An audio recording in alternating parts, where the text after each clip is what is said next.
Okay, so we should be live momentarily, and just to bring up the chat to speed on why we were late, for those who haven't been in the chat, I had to evict somebody from the house because they refused to pay rent. It's not Alexis. Alexis is here, and she's rather upset about this. Not John, who is at work right now. It was our house guest, Lori, who's been here for the last 2 months. We basically told her the first month was free, and I'm assuming from the conversation we had with her an hour ago that she assumed that her entire stay would be rent-free, when that was never the case, and we had been telling her as much. We'd been telling her the last few weeks, rent will be due after the electrical bill. She'd been buying other things frivolously, and today rent was due, and she refused to pay because she said she didn't have the money. And then we had gotten into this whole big argument where I would say you would owe extra for paying late, and she kept being argumentative about it, and thus I told her to leave today. She decided to just leave permanently. That's kind of a overly summarized version of this, but Alexis is still upset. I'm trying not to dwell on it. Yeah. Since I thought it was you who was being evicted. No, I own my house. It's like, I can't be evicted. I'm a complete 100% owner of it. Yeah, so that's the situation. Lori has decided to go back to her dad, who is in an abusive household, and, well, the fact that she decided to do that instead of paying rent or even paying on a delayed plan and just say, we told her she didn't have to pay rent. Again, that is not the case. And we've been having problems with her for weeks, and she has constantly been calling me a liar and being argumentative, and this was a breaking point because, again, we had told her repeatedly, and her claims that OCD gives her great memory, that's not how OCD works. Anyone who has OCD thinking you have perfect memory, that's the problem with OCD. You perceive things are one way when they're not necessarily that way. That is how I kept getting into arguments with her, and with her refusing to talk to me to address these, to the point that we needed either John or Alexis to constantly play mediator for us. Something was going to blow up eventually that would be irreparable, and instead of paying or agreeing to pay late, yeah, she's gone now.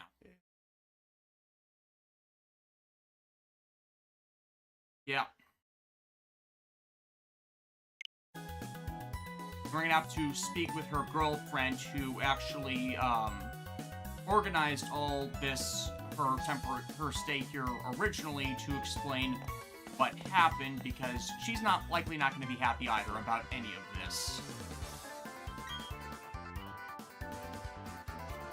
And Alexis is really, really upset over it because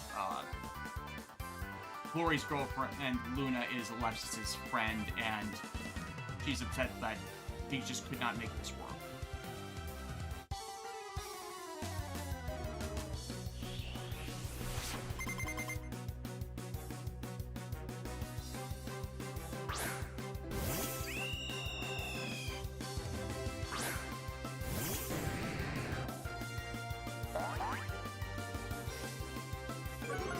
We're gonna say that you got that guy's kids section like that.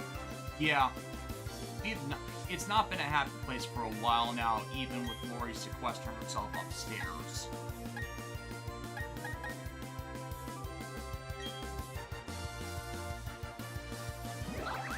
Like, you guys have seen me get irritated on stream with you guys sometimes. I do that more than I admittedly should, but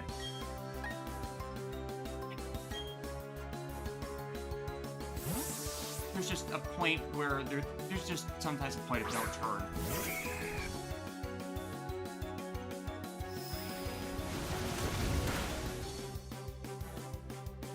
Rolling off the subject, Shinta, what are your thoughts on modern isekai? You know, the ones with OP, Gary Stews, and harems. Personally, I like to use them to play cliche bingo. Basically, it's bingo by trying to identify cliches.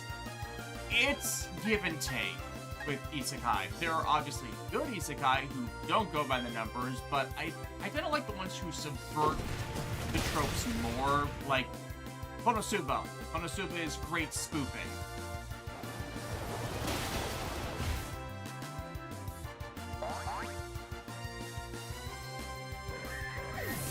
I'm sorry I had to deal with that. I may have to get a roommate sooner or later myself. It's the first thing about letting people live with you. Tell Alexis I hope she feels better soon. Make things clear up front is the only thing I can recommend.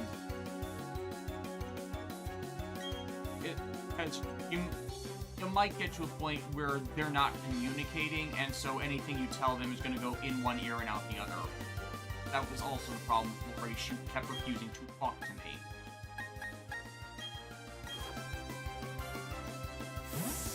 There's other issues too, but I'd rather not bog the stream down with that.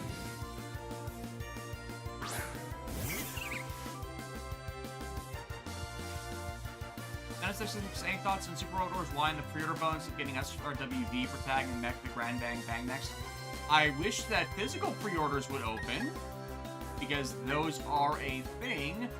I'm probably going to have to order it off of Play Asia, though, because it looks like there are being major delays in the English versions. Yeah, honestly, at this point, I'd rather have, like, Play Asia first. Yeah. But that would probably be locked to PS5 because of the Nintendo Switch DLC that is with Asian English. Yeah, but it is what it is. Yeah. Like, there's supposed to be a Switch version of Y as well. Pre-orders of that have not opened up yet. Yeah, which is weird. Yeah, which might just be the international Nintendo stuff with tariffs, for all we know. Snorlax shouldn't be standing here. Like that Snorlax should be on its belly or on its back. This game has a weird level. Yeah, like you're supposed to be like early 50s to be able to beat this guy, and then like Cynthia's reputation precedes her. Well, like, let me put it this way, chat. The first go around, I beat Cynthia like on my own account, but it took me 3 tries to do so. Like, and like, the thing with Cynthia, it's not just a level game, it's like what her Pokemon know and like how they're statted. Yeah. Emerald DC, thinking more about Char's counterattack being Y makes sense, as they'll more likely give Nightingale High Noon more attacks as well as their team attack that's in PD. Oh yeah, that one's actually funny. Have you seen that one? I have not. Okay. It's one of those team-up attacks where they're not really teaming up, rather it's Char and Amuro like fighting each other, and the enemy gets in their way. So it's the like classic, they're fighting. Excuse me, who is fighting this person? Like, I really hope Y gives us more unique team attacks, because that was something I felt like 30 also lacked. Yeah. Especially with those that really, really deserve it. And honestly, I'm both happy and frustrated at how small the roster in Y is going to be. Happy because 30 was too much and it crippled everything that wasn't named Universal Century, because I'm still of the opinion that the Super Robot Wars uses Universal Century Gundam too much and crowds out makes it difficult to adapt other things. But I'm happy with the smaller roster because it should allow more material to be focused on of the series they're including. Like, I can almost imagine what the conversation, like, and the other thing I'm curious about is, like, if Destiny is going to be series or during series, because, like, if Durando's involved with all this, like, I can only imagine a conversation between him and Prospera. Of course, we have the entire problem that Shin is one of the antagonists of Destiny. There is no arguing that point. That's how it was supposed to be set up in the first place. So, right. The plot progression is gonna matter there. Right, but I think they probably realize that if they're gonna do like the mission structure, kind of non-linear missions, like they did in 30 again, which was terrible. Right, but I think what made it terrible was because there were so many scenes that there was no real time to let anything breathe, even with non-linear story like progression. So by keeping things smaller and refined, it can be more manageable. we'll just have to see how it plays out. But I'm just excited for like having Kokias and Shinta in one game again, or like not again, but like For the first time. for the first time. And like, look, All the palm attackers are going to be in the same game. listen, I just want a conversation between Rain and Cal. Hmm. Like, you know why? Yeah, because Rain's voice actress also voices Talon's mom. Which is one of those they had to have known. Yeah. Is there a Super Road Wars game that didn't have the Universal Gundam series in it? Yes, several. Especially when they were focusing on the Seed series. Yeah, and like, at the very least, they're only limiting it to both Zeta and Char's Counterattack. I'm not sure exactly why Double Zeta is being skipped, but Double Zeta should not be skipped in this. If you're going to do Char's Counterattack and Zeta, you have to do Double Zeta, because Double Zeta is what makes those series right. work. But at least it's just 2 Universal Century series, and like, and those are like, I can almost wonder if they're keeping CK around, if only because, are we gonna access Drop Godzilla? That would be a bit silly. But then again, this is Super Robot Wars. Like, if you're gonna get ridiculous. Yeah. And By like, the way, those in the chat who had brought up when we were musing about Super Robot Wars entries, or new series entries for Singularity, for why, and I remember somebody saying Godzilla Singularity Point, and I said, that's unlikely. well, Prove me wrong. yeah, which honestly, like, I think I'm excited because I didn't think there was enough there to qualify, mainly because I didn't know what Singularity Point was until it was brought up in the chat, if people remember. yeah, but I was confusing it with the stupid movies. right, but first off, we're gonna have a chance to play as Jet Jaguar, everybody's favorite kind, like friend. Yeah. Jet Jaguar. And we have the oncoming problem that Godzilla is a radiation absorber, and we're gonna have to be dealing with Getter radiation. Right, and I wonder if they did that for this specific reason, because if you wanted to, because I think there is that ultimate question, what would happen if Godzilla absorbed Getter Ray? Yeah, and if that is actually going to be the major stage hazard for their boss fight. Because I know there were some SRWs where the series Ninja Senshi Kage, Yeah, that one. like, he could be recruitable, but there were some stages where he would appear as like a third party and steal your stuff, like, you know, rob you blind. So I wonder if that's how they're gonna mix things up with NY. Like, you're trying to do a stage mission, everything's going fine, like, all right, I'm gonna make sure this guy does not die. And why do I hear Godzilla music? Like, just, or I said this in the last stream, but I'm just also imagining Kokias, but then Godzilla's there somehow. Like, And it's like, Godzilla is probably one of the few things that Talon can't kill because the radiation wave surger is radiation that feeds Godzilla. right, and remember, it's not just Godzilla we're gonna have to be dealing with. Like, Singularity Point apparently, or Singular Point had other kaiju too that were bigger threats, so that's gonna be fun. Yeah. And it's like, it's one of the cases where Talon's spiritual daughter would actually be a better, put up a better fight against Godzilla. Like, Anj has the freezing hand. Yeah. But there's also the theory that the reason for the football roster is because Y is actually going to be the next series.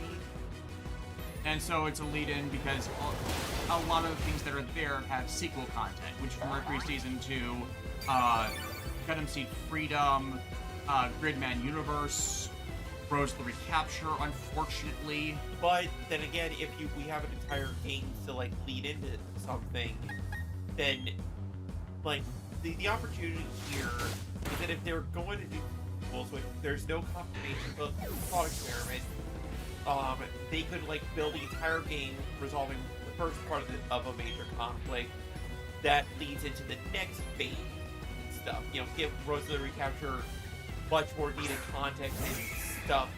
Actually giving the villain of it an actual motivation, because Right. saying I have no motivation for what I'm doing is ridiculously stupid. Right. And furthermore, like, I'm curious on, like, how Dunmine fits into everything. Like, will we get Dunmine post-series, like, with Storm? Or which? Or are they going to bank on how they handle it with X with their amalgamation? Because that also had a Code Kiosk Dunbine wing setting. Oh, but the other thing that, if you didn't notice in the trailer, we're actually getting one of Dunmine's battleships. Which Has they not haven't been done do- before. No, it's not been done before, so but the question is, I'm leaning towards this is going to be Dunmine towards the end of its series, or either, like, they finally said, okay, we can do post-series, but if we're not letting Show and Marvel and all those people run around, why not let them have their battleship? Because, like, that thing is unique. I'm not saying it's super cool, but I think it's just, it's nifty. Plus, we're also getting the Dunbine sequel OVA in there, so Yeah. who even knows what their side of things? Right, and, But at least, I hope the Endless Waltz material will be used better than they did in X, because that was one of their shortcomings. right. Plus, all the wing rights are going to get reanimated, so... Yeah, and hopefully we'll get a good amount of attacks this time, so instead of the 2 or 3 they got in X, because anytime they do that with a given series, you know they're skimping out on what could be done. Especially if they're main cast members.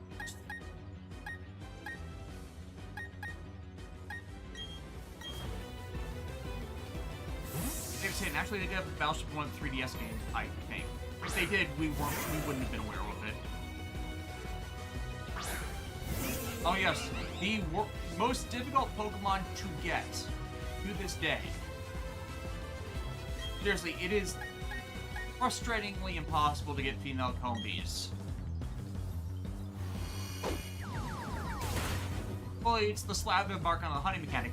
Yes, but then after you do that, you have to wait, and you have no guarantee of actually getting them. Like that's my complaints over Vespiquen versus Salazzle.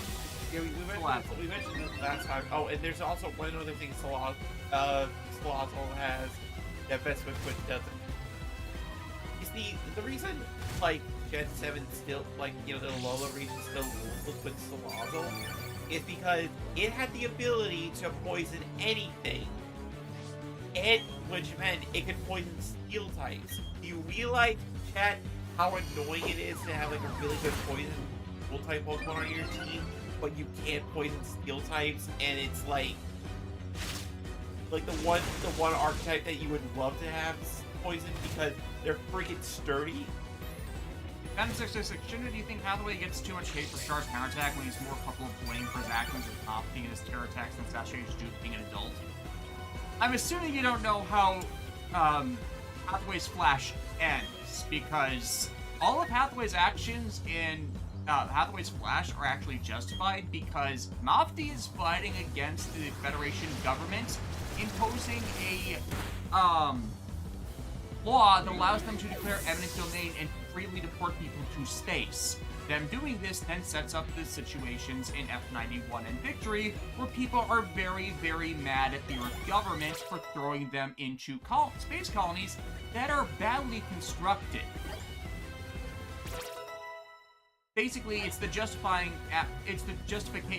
story for how things continue to get worse in Universal Century Gundam, and that's not due to Hathaway. That's due to Hathaway failing, not because of his not necessarily because of his actions, but because the plan to stop them falls through. But on the back to the robot orphan for a second, like, I'm really curious, like, what people's, like, favorites are gonna be, because I know I'm going to max out Talon. She's gonna be best friends with Alvin, who's also getting maxed because she's getting new attacks finally. I'm gonna max out Mirage because sort of like the Talon of Macross in that really competent pilot, serious on the battlefield, but kind of a goofball off the clock, you know? Doesn't get her, like, she doesn't get the boy in the end and stuff, but damn it, she's trying. Oh, and Domon. Of course, you're gonna max out Domon.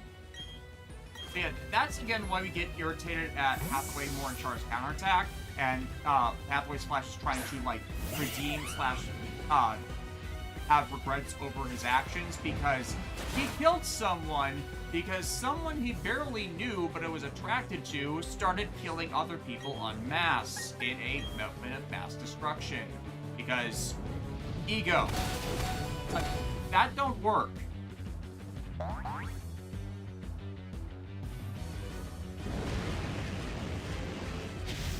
if I was gonna do T, I would have been so much more on that point because it gets brought up a lot more in T how just reprehensible that person was. I'm forgetting their name off the top of my head. Oh, which one? Blue-haired girl, Char's counterattack. Oh, the Quest? Quest. Yeah. How absolutely awful Quest is, and Hathaway's character in Char's counterattack was hurt by proxy due to his association with her, and then him killing Chan in anger because Chan stopped Quest from murdering a bunch of people. It, like, chat, I know there's a, like, I've seen several posts where it's like, if you don't like Quest from Char's counterattack, you can't be trusted. Like, look, there's a difference between what the interpretation of a character, as in, like, I think character A is doing this, versus what they actually do. Yeah, because the entire thing with Char's counterattack is Char didn't turn her evil. Quest's own idiocy basically did that because it's all about her and what she wants, and if people don't give her what she wants, she just becomes antagonistic towards them. And actually, like, Quest apparently hates her parents, but we see her parents for such a small fraction of time, and the only thing that could be rooted as a bad thing is that when the shuttle that they're on is attacked, Quest's dad is cowering. But here's the thing, folks. Like, in a high-stress situation, a parent, like, cowering, like, it's not cool behavior, but it's not unreasonable. What I'm getting at is, for what Quest eventually winds up doing, like all the atrocities he winds up helping create or be on board with, her positions are not validated in Char's counterattack. Right. It's the it's like, oh, I'm going on a vengeful mood this spring and going to rewrite the universe. Why? Somebody look at me funny. Yeah. DJ Toki, Char's a reason for what he's doing. Quest is just a sociopath. Yes, exactly. And Hathaway was hurt by his association with her. Right. It's like, you mean this, what, Hathaway became a team-killing F-Star, for this blue-haired girl, like, why? Because, yeah. And it's some of Tomito's worst character writing. I say writing with quotation marks because he got someone else to write the movie for him. But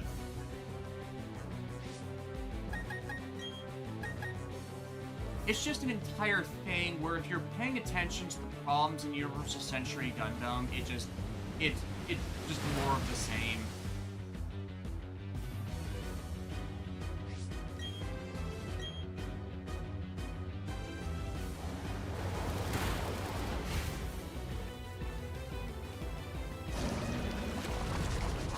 Pure Crystal, so basically I hate to use this term, but he's a simp, right? He's a simp and it doesn't even have validations for why he's simping. like, you know what? You know who the top tier simp in the Universal Century? Boschmere from Double Zeta, because that guy is like, he's like the knight of Haman Karn, like, and considering Haman from, like, we can get into her character at some later point, but the point is, like, Haman Karn actually does things, and also in universe, Boschmere sees things through a weird filter. So it's like, he's not really seeing Haman for who Haman is. He sees like an idealized. He has simp vision on. Yeah. He's intentionally a simp. And even then, the problem with Zeta and Double Zeta was they were deliberately acting to vilify Haman when Haman is presented as having better motivations than they credit her.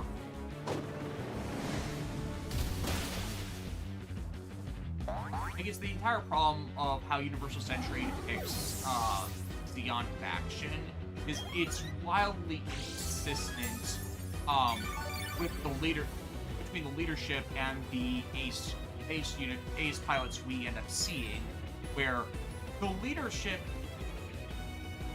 I think they railroad the leadership too heavily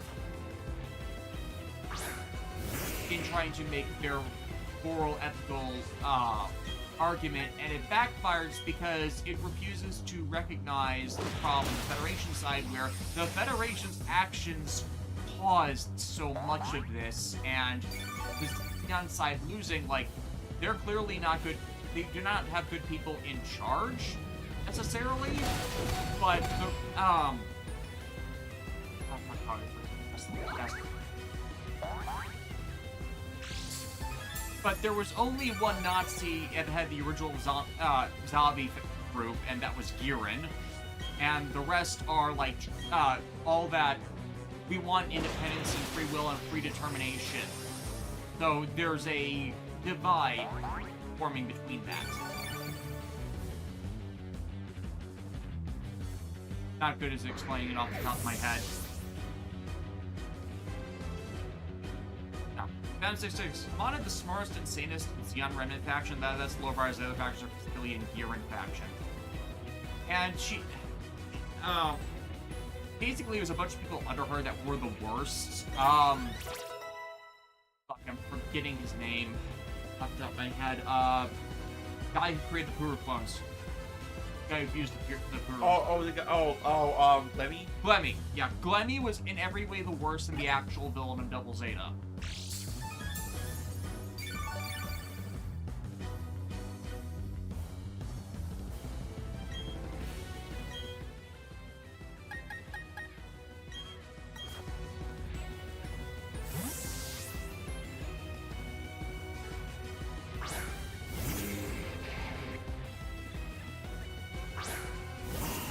So that one MST3K clip that I like to use. Ha ha ha, your costume is ridiculous. No, that's not the correct one. Glad I don't look stupid in this. There are a lot of clips that Linkara uses from MST3K. I will say, I hate that they try and claim that Haman is worse than Glemmy. No, that is an actual thing that gets claimed. Like, no, Glemmy's worse because Haman had to, like, may manipulate people when she's doing it in a deliberate, what do you even call it, femme fatale? Like, it's, let me put it this way. Haman is never a backstabbing liar. She may, like, bend the truth, but she's never gonna be, like, she's directly. Like, on the government and the reason of the person. Not even the government.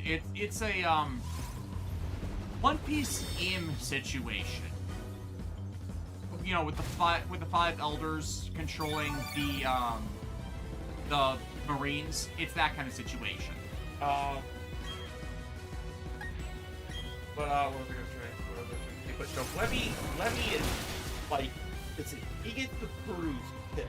Yeah. Like, it is through his actions that the Purus, like, have the face that they do. Like, because Haman, he had no part in that.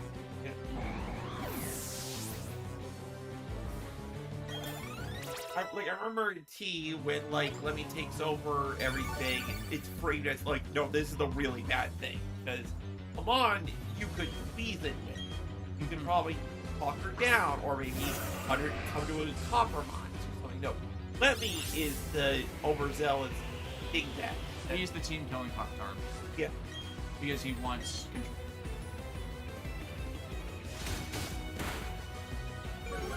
But back up Pokemon, the one thing I really find interesting about the Elite Four in this one, I can't remember if other gens do this, but their teams actually do change. That happens more in later generations than earlier ones. Like, Gen 3, they started to do that.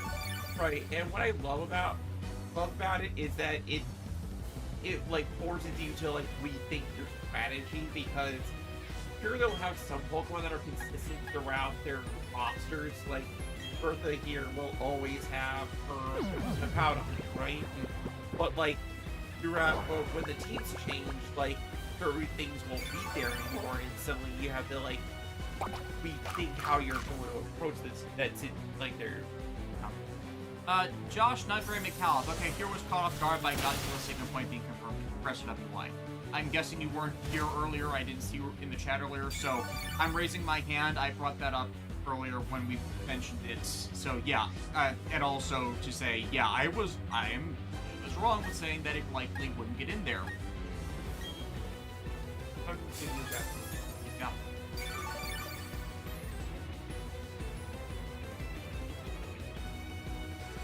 Third person, how would Double Zeta go if Camille didn't end up comatose at the end of Zeta?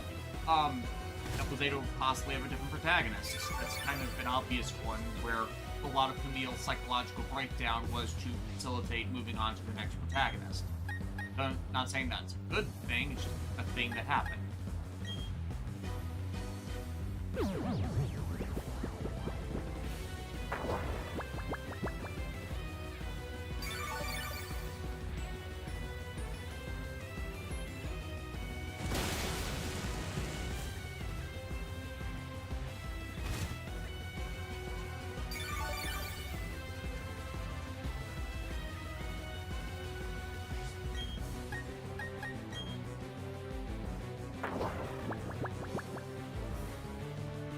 I actually forgot to buy restorative items, so I'm probably going to end up losing against Cynthia because of not being able to restore the party unless I rely on Obama Snow and Terry a lot, because they've got healing abilities. Health healing abilities. The thing about the Elite Four is it's as much a stamina run with your Pokemon as it is, like, being strong enough to beat them. Unless it can let me go. No. I know some Elite Four challenges allow you to go back for the Pokemon Center. Or I'm gaslighting myself into thinking that was a thing at some point.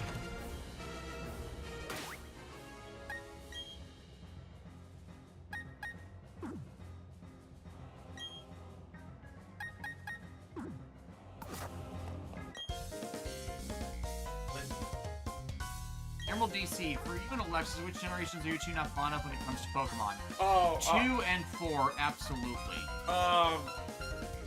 Like in terms of Pokemon, Like there are a few good things in both generations, but the majority is not something I enjoy. like I would say, actually, if we're talking strictly Pokemon, if we're talking strictly like the actual mons themselves, 2 and 4 are definitely contenders in the sense that they're not stinkers, but the amount of original new stuff versus what's the legacy stuff, like it doesn't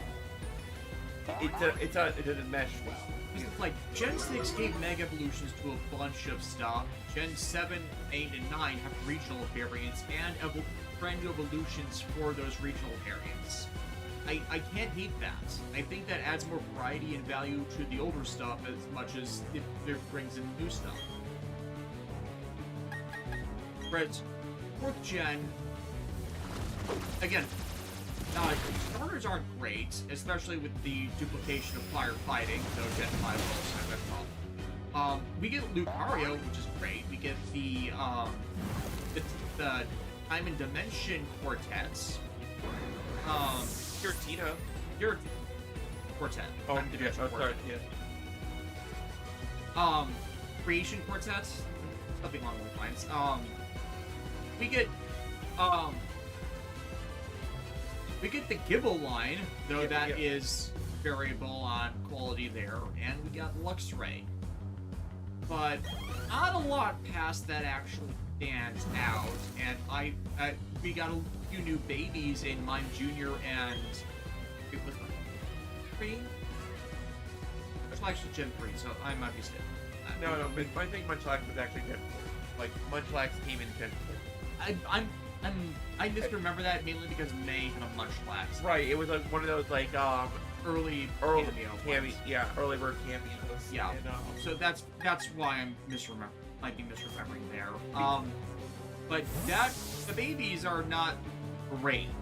no, like, for Chad, to give you an idea of, like, how, like, what we're talking about here, my final roster for Pokemon right now is Empoleon, Roserade, Luxray, Blaziken, Swampert,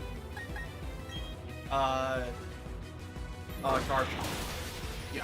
So it's like, but if you notice, some of those are like some of those are like Gen 4, but you know, like once I had the option to, oh look, get 3 stars, cool. You want to? How much the monster would now be if I had the F91 speed machine? F91 is a beautiful.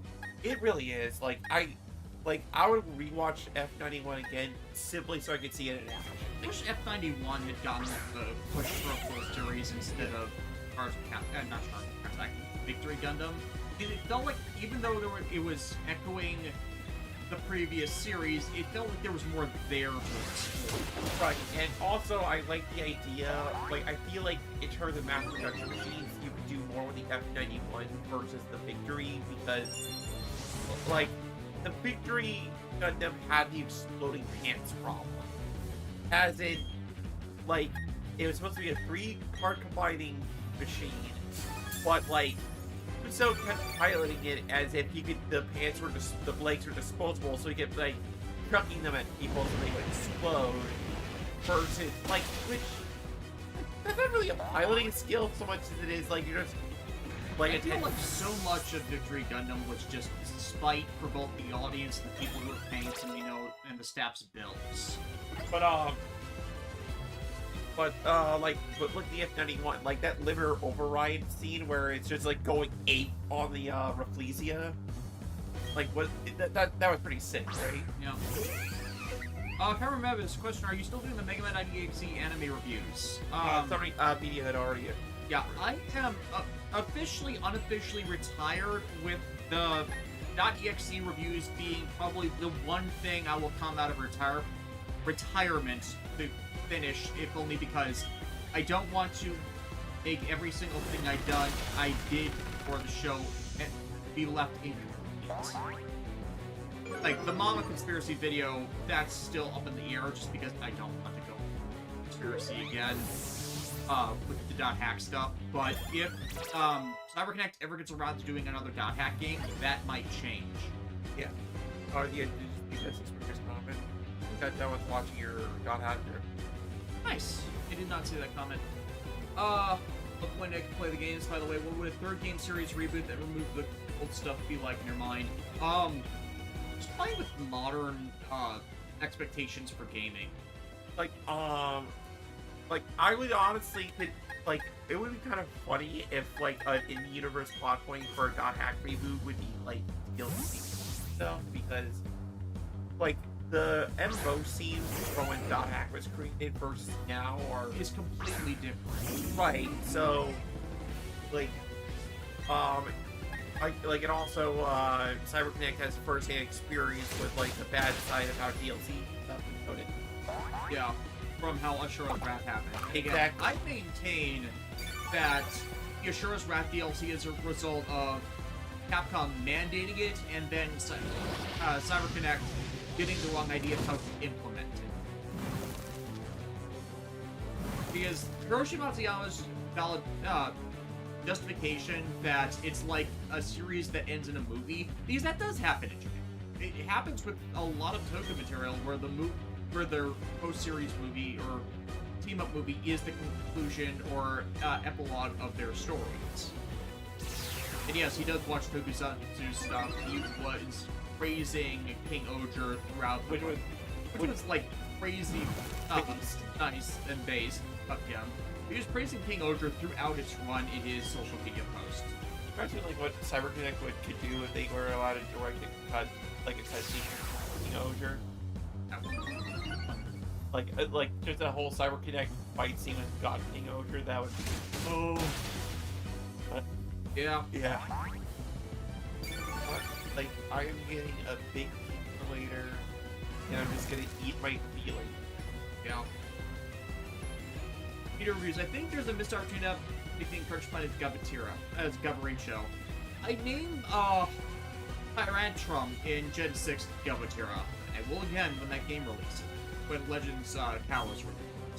But Legend CA. but I thought about this for a second, and I think there's another small problem with the Gen 4, like the Gen 4 as a whole. It's not necessarily the Pokemon themselves, it's rather there are too many dual types that that are super weak against other dual types being introduced in this generation. Like, giving greater variety to the type alignment, that's fine, but it's just the poor meshing of the typing. Like, if I was to throw Abomasnow at Incarnate right now, that would result in all of the bad. right, because like you're like 4x fire right there. But also like like Healing Water, for example, or like Lucario, like Lucario is a great Pokemon. It is just super fragile against ground types. And there's so many ground types in this generation. Yeah. And when you're fighting against Elite Four with Lucario, you come to realize why is there like one Pokemon in each of these teams that knows Earthquake? Yeah. Chris, I know you two aren't watching Gojuju due to reasons you explained in past videos, but a lot of my friends love it so far, and I'm getting mixed signals in my brain on if I should watch it. Like, if you want to watch it, go ahead and watch it. We're not going to stop you. We have legitimate grievances against the creative staff, and we feel like Akutami Due is eventually going to make the show will be forced by their stuff to make the show fail. I've been hearing about the plot points, and I genuinely don't like them, but I've been hearing a lot of people be positive about it because it's the first Sentai series they're watching. And it's like, I highly recommend you watch other things, because generally if you start from series made by the bad faith actors among Toei's staff, you end up not liking anything else. Like it needs a situation where you're getting half responses negative and half responses positive. It is up to you to like watch, like to decide if you want to watch it or not and form your own opinion. Because there are definitely shows that I really like that got mixed reception from, like, you know, cross-launch. I would put that in my top 10 things I've watched list. Even though I know that it has that doesn't go over well with a lot of people. And it's mainly because of its starting episodes. Right, which, you know, fair enough, but like what I'm getting at is like, don't let your immediate opinions be solely defined by what other people are saying. Like, it is okay to go out and experience those things for yourself, and like part of the reason I wanted to watch Char's Counterattack, like the Universal Century Saga, was because, okay, what's all the hubbub about? Yeah, exactly. And the main thing is, because of the bullshit of the creators, we're not watching the show as it's releasing. We're not going to purchase merchandise, especially in the financial situations, as it's releasing, as it rewards bad faith actors. So, like, will we go Juniper at some point when everything's all said and done? Maybe? Yeah, it's just, I hate hero versus hero media 9 times out of 10. I know that's not quite what they're doing with Gojuger, and it's more of a competition with people taking on alternate universe version Sentai powers in a recreated universe, but I hate the premise they're building it out of, instead of, like, doing some third-party created copies of the powers, and then now someone has to collect it all stuff. There are other ways to go about it, which doesn't demean or diminish other hero faction and make it a hero versus hero thing. Okay, so I'm going to take this Macross question. Emerald PC, I'm going to take a look at more Macross and Twice giving it Delta. Any recommendations for the series? Yeah, Alexis is a bigger Macross person than I am. I've always had a variety of issues with Macross. I'm not a fan of Frontier. I love Frontier. Yeah. Maybe it's just the period in which I first saw it, which made me not as big on it. But I know it's an important series, and there are valid reasons to watch any of it. Okay, so first off, like, Macross, like, I would say you could, realistically, you can actually watch any Macross series in any order. I mean, in the sense that, like, there's continuity with series, but it's not like hard, stringent continuity. It's more of a like in Macross Frontier. There's a scene where like a guy's driving, and then you hear a song from Firebomber, which was Macross 7's band, playing on the radio, and then they refer to that as, "Hey, you're still listening to that old rock music." Like Macross's continuity comes from like ideas and how they progress from one generation to the next, versus like because X happened, then X thing happened later happened. But as far as like what series to watch, I actually started with Macross 7, then I watched Frontier, went back to watch the original series. Like, but if you wanted to, I haven't sat down and watched Delta yet. That shame on me. But I really enjoyed Frontier. It's like if you find the voyaging aspect of Star Trek Voyager, but you have the home-based defense thing that Star Trek Deep Space Nine is also doing. Like, that is the best way I can describe it. Like, disclaimer, Alexis has not seen Star Trek Voyager yet. We never got around to it. Yeah, but what I'm getting at is that it's a fun series where, like, I feel like it handles the whole, like, what am I trying to say? Like, Universal Century tries to be about big ideas and it falls on its face. I feel like Macross does that a lot better. If nothing else, like, the whole pairing music with the action scenes is, like, hype as shit.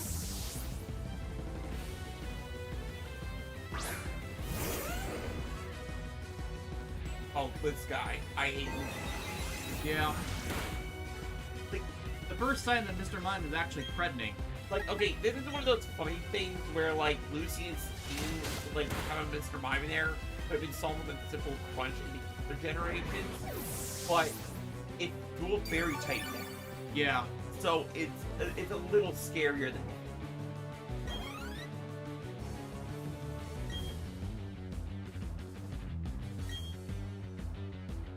Entering 24 in each region as a group minus the champion from weakest to strongest. What would the order be?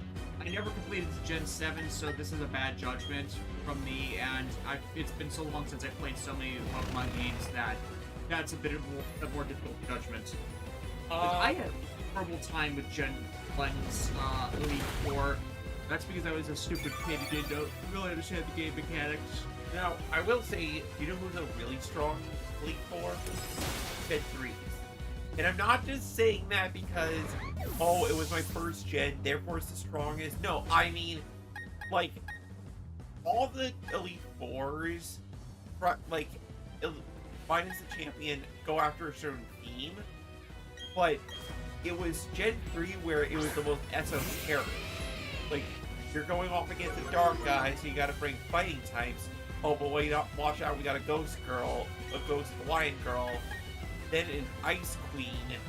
Like, not even Laura, like, Lorelei 2, it's, like, her ice type, her ice Pokemon were more beat. And then the fourth guy, Ray. Like, come on, Dragon Captain guy. Yeah. No, he totally works. Yeah, no, that's lab.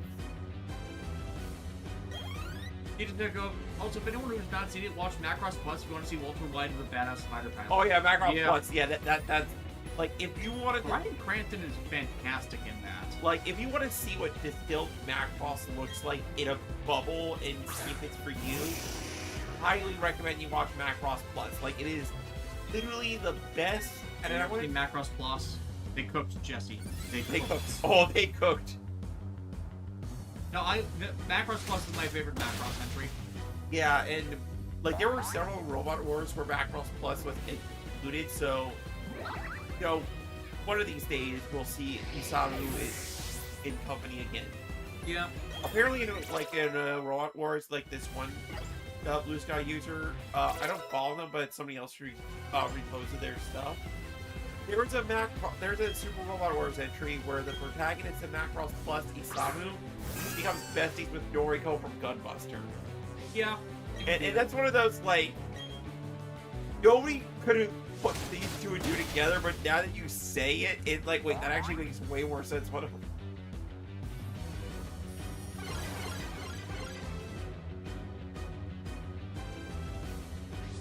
Does anyone besides me kind of wish SRWY had Gal Gaigar merely to see a Zonder and deep telling views Godzilla? That would be dangerous. That would be scary. And I think they might have just gotten enough negative feedback over how they handled Gal Gaigar versus Better Man story that they didn't want to mess with that again for the time being. Yeah, and like it's okay. Let the Brave series rest for a second, because my God, 30 just Yeah. Like, the more you're aware of those series, the more you realize how wrong they were done. In heavily part because Victory was present and Victory didn't do anything. yeah, and Victory never works with anything. Every time they try to put it in an SRW game, it goes badly. or rather like we kind of have to ignore the existence for other things. Okay, yeah, I've forgotten how much I fucking hate Lucian. Well, everybody is obsessed over Cynthia, they forget this asshole. Well, like the funny thing is, Lucian gets easier with the rematches once you're properly leveled. But no, this guy's a pain in the butt for a different reason. Like people talk about praise Cynthia because she feels like an appropriate challenge. Like as in like she has a mixed team like the U, the Pokemon U player has. No, Lucian's a problem because, well, His Pokemon know that the super effective is for his typing. right, and it's annoying. And it's like, Earthquake is bad against normal fire types, it's worse against Tornade, but fire type's the only thing that are good against Bronzong. And dark types, but then again, like, what I'm getting at, like, is that it's not the fun challenge, it's the annoying.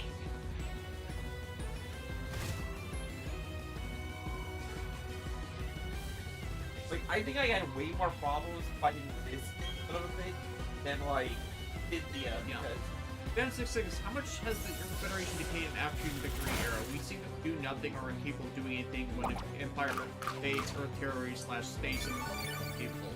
That's the fascist rot.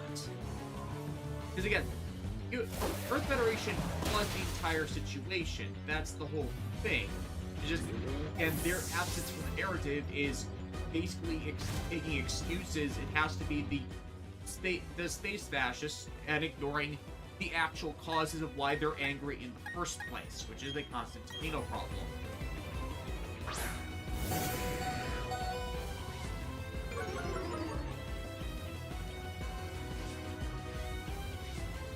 Davis Hayden, can we take a moment to acknowledge that Suletta is going to be debuting in a game that has 3 Eldritch Horrors in it? Devil, Gundam, Getter, Emperor, and Godzilla all time. That poor girl. And that's assuming that Mazinger Zero doesn't somehow pop into there. Yeah, it's like, man, like, it's so funny, like, because I get why Witch for G-Witch is there, because it was the new hotness probably at the time when it was being developed. Yeah. And plus, like, regardless of how that series played out in the end, it did onboard a lot of people who weren't Gundam fans, Mecha fans before. It converted them. It became a running joke where you watch Witch for Mercury, suddenly you wake up 3 months later knowing what a Zigok is. Or at least that's Lady Emily. So. Well, yeah, but I've seen it repeated with like other people.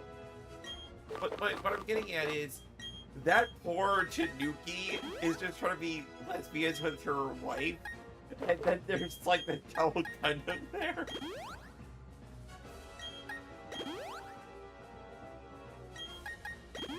Wait, what if Suletta tries to do the Love Tick Goken with Fiorine? Like, here, Miss Fiorine, can we hold hands? Like, oh.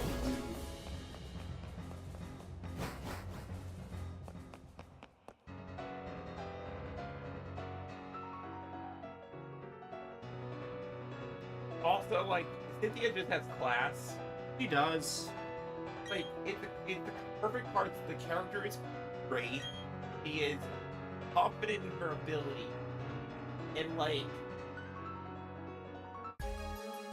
it's just like is the champion.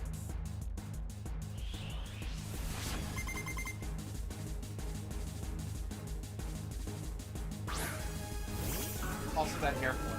Yeah. She has style, she has grace. He did kick me all over the place. It's like, oh boy, time to fight champion Cynthia. What did she got, Spiritomb? What am I doing this? Yeah, especially because I hadn't actually encountered one yet. Because this stupid fucking keystone not responding and actually vanishing, even though I had gone on into the underground and met enough people to get it to trigger.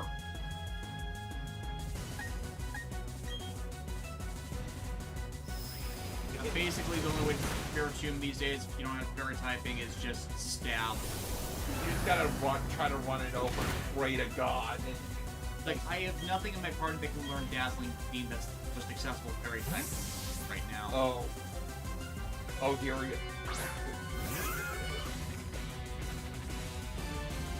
Oh, that's not fun. Oh, I did not know that it had that. Yeah. Because my party had Roserated it, and it just Giga Traded that thing's sorry face. Oop.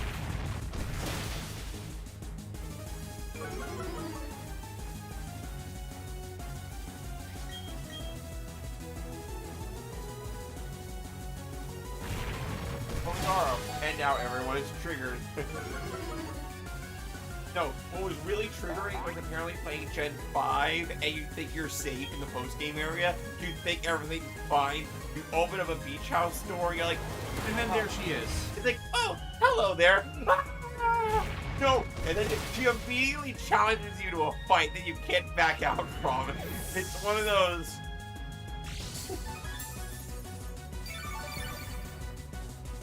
Not again. No, we're not doing this. Don't worry, this is why Vamos is here. Muschietti.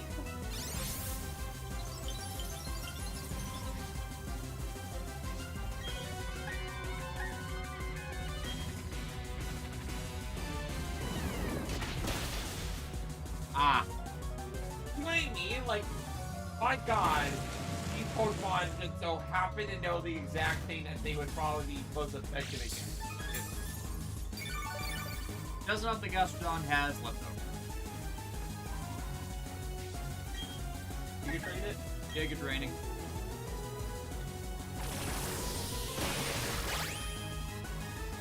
I mean, at least Abominus there was like, tell it thick.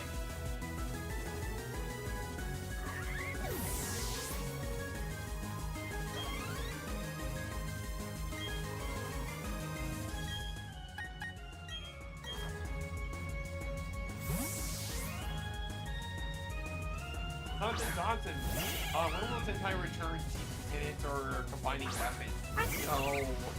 It's a lost art. It is a lost art. Like, the team mechanic was like, it's staple for a reason. It's like nothing since, games coming together as a unit, then like, here, let's create a dog of bone and turn it into our big FU. We're watching Decorator, by the way. That's why the example. Murphy's a good point.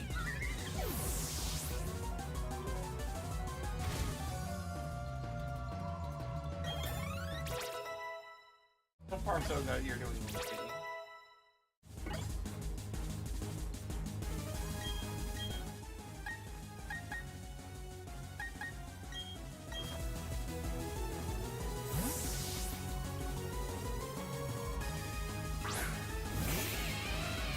I think what's helping you out a bit better than when I was fighting her is that your Pokemon are a bit more balanced in their stats, whereas my party had a bit of a speed.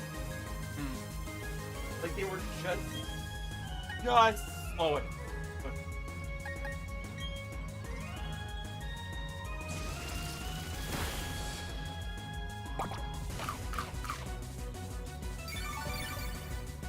Citrus Berry!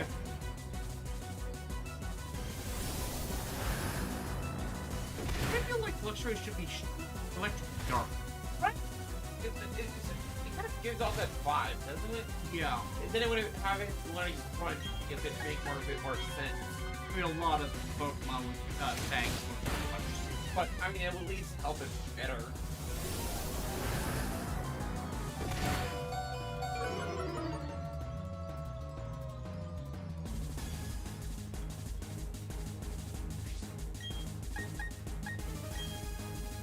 Oh, come on! Cynthia! Hey, looks like you almost killed my Pokemon right there. Well, shame if somebody were to overscore it.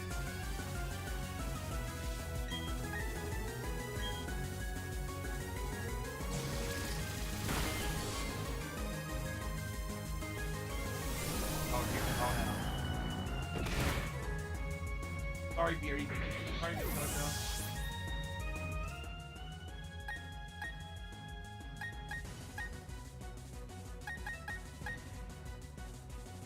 Hated.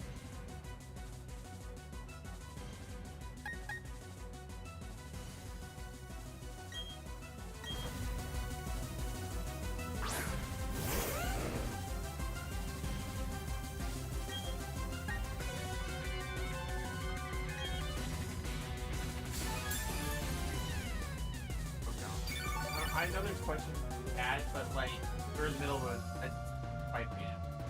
If I wipe, that's why I kind of dedicated this to Elite Four medals.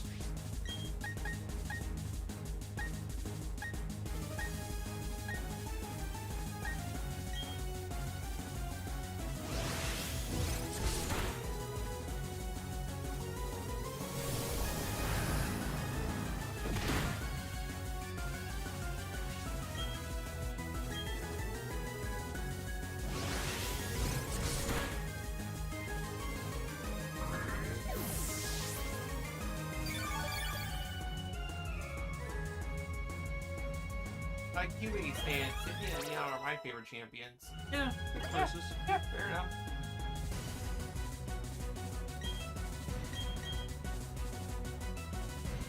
I think my choice is Cynthia, Steven, and then Leon. I wish Inframes could a punch. Like, Why how can't do they they? not? Like, why can't they? Oh shit, her Milo hit. That Milo tick is a little scary. Yeah, especially not helping that my main counter against it, Luxray and Mikoto, is unconscious. I mean, okay. It's Milo tick is manageable. Again, she's just dummy tick.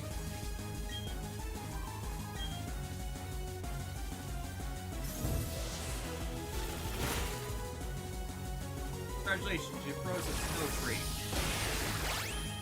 Screw it, does.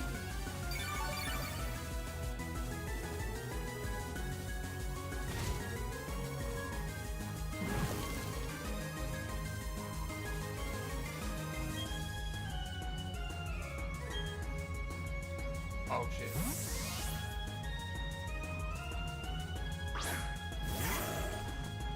Oh, I know what she wants to do. I think she wants to Aura Sphere here. Box. Yeah, which is nice weakness. Oh. Not gonna give the opportunity.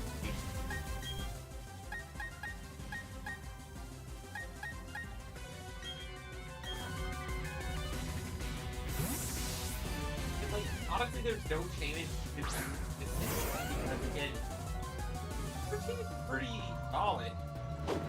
Like it has a good but like nothing that I would say is like unfair.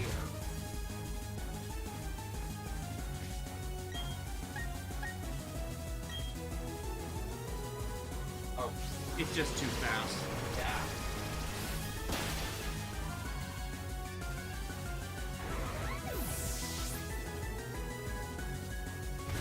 It's not often you get out Garchomp outspeeded.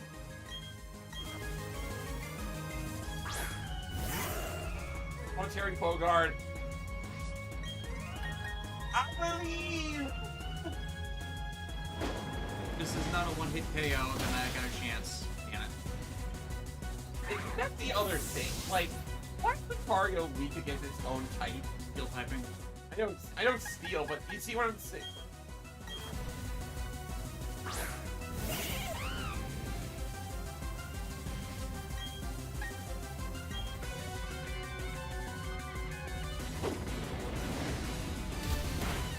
Yeah, her team is just so damn fast. Yeah, exactly. That was my problem. Like, I eventually managed to outspeed her, and this is another example where the Ruby Series share change actually benefits you. Because OG version of this fight, only one or two of your Pokemon are getting the actual experience, not the entire party. So you get, like, double mismanagement. Not mismanagement, but you get what I'm trying to say. Mismanagement, yeah.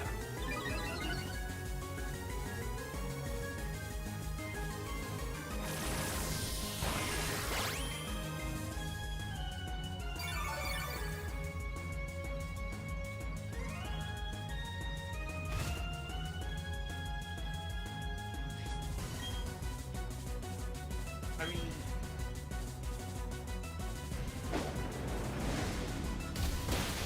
oh, And there it goes. boom, it's dynamite. You're overwhelmed by your defeat. Well then.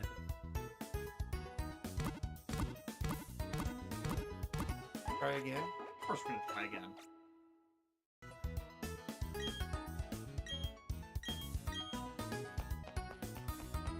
Again, part of the problem was just I did not have enough in the way of restorative items. Yeah. Your Crystal, I'm hoping that the new Nanaho series that Nana Mizuki does, doesn't. I mean, she usually does. There's no reason why she wouldn't.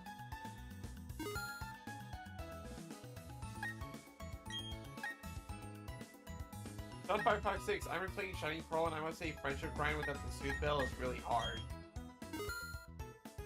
Don't forget the day-night mechanics. Yep. Face stand. Hoenn, Unova, and Galar are my favorite regions. Your choices. Yeah, fair. Yeah. I see no complaints.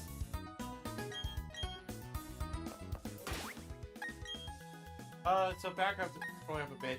Idiothood, here's a thought experiment. Given one of the decorations Esper, could the evidence she gets from mind reading be admissible in court, or would it be thrown out? There's probably rules about that, because every time we see her do Esper stuff, it's to find it's as finding evidence that's in the law. So it's like it's still found appropriately, it's just to cut down on time. Like there's probably regulations like that. Like, I would say that maybe it's nothing per se could be admissible in court, but if, say, she has a vision and then you could find that the evidence did actually exist, she wasn't just making it up, like, then it's admissible. That reminds me, Dusty, did you see the new Wing Zero Gundam with both gas colors? No one followed me on Blue Sky when I commented about that amongst the rest of the Super Robot Wars live stream. Like, we're not buying that because it's a $400 figure, not a model kit. There is no model kit of the Wings of the Rebellion. It is a full action. But it's way too expensive. But if there was a model kit of it... If there was a model kit, we'd be on that very quickly. Like, okay, look, if we're getting Wing Zero Rebellion, I propose that we get the Gurren Gundam. Now, the only exception is if they've announced a high grade of the Wing Zero Rebellion or something since then, which we have not seen. I demand there to be a Gurren God Gundam. Yeah. Listen, if Luke gets to be the Wing Zero, then put Callan in the mobile trace system, and she is gonna fucking murder things.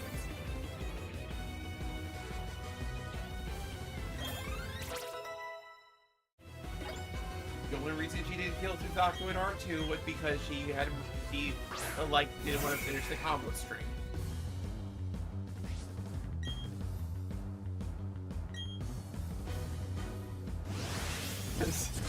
That scene of Callan beating up Suzaku, and it ends with Ultra Combo.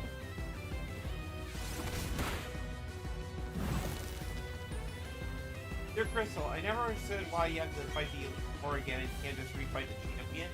I think it, like, Part of the idea is just you gotta love your Pokemon some way and play much more experienced than wild ones. Right, and plus it's the boss rush. It's the final test of like, do you know the Pokemon inside and out and understand like proper not just type advantages, but also like this is what if you were ignoring stats before, no, you gotta learn about stats now.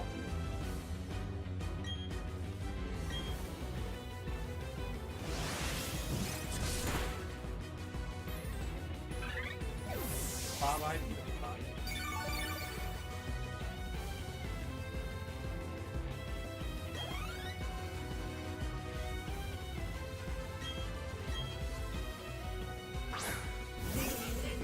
Goku, Tyler would never kill Suzaku. Stressful to beat up when angry. I mean, there are other ways to relieve stress that are more fun. No, it's like one other way would there be? It's like, come on, Lelouch, you're coming with me. What's going on here? Oh, what are you doing? Oh, I get it.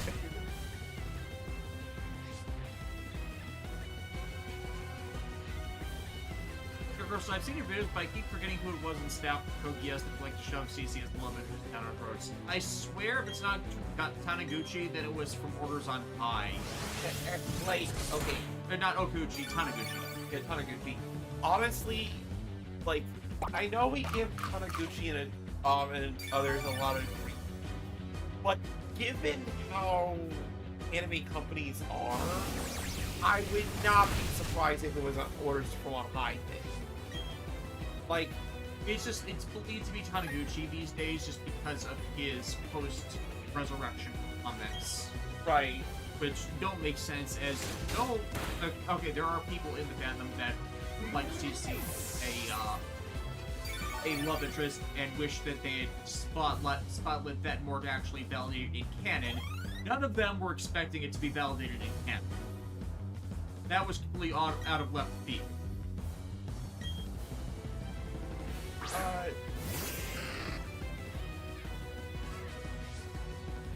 Terror of Death. So Death's Alexa's question: when that's having 2 field grades and 4 P Bandai high grades for G Gundam, are there any other Gundam kits you would like to see RG or high G form exceeding the master? For G Gundam? Yeah, for G Gundam. I'm kind of a fan of the Nether Gundam. Giant windmill. Yeah. Oh yeah. Listen. Make the Nether Gundam an actual high grade just to complete the joke and make it like the most hype thing ever. Like, give it a full P Bandai release and like wind effects and everything. The other ones would be the pieces of the Grandmaster Gundam. Like Grand Gundam, the Gundam Heaven's Sword, and Walter. Yeah, Walter, yeah. Yeah. And also, New Dark Gundam. yeah, or That one definitely needs it. I would also put my money in the hat for give me a new high grade Rising Gundam. Yeah, and a real grade Noble Gundam. That would be insane.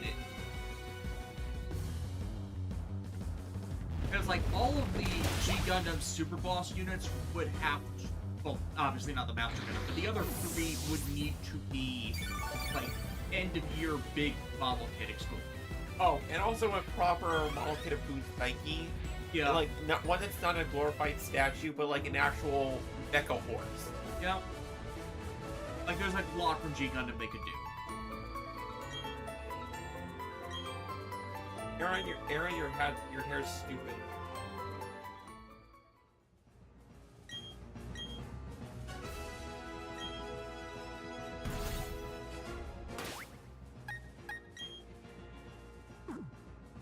And Crunchbite, who did not die. Hey, Crunchbite did not die.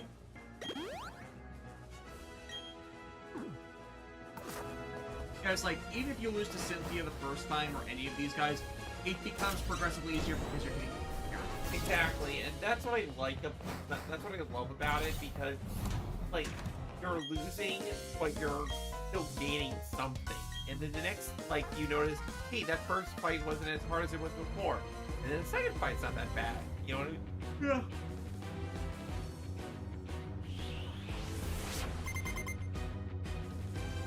Oh, have you shown off your display stands yet?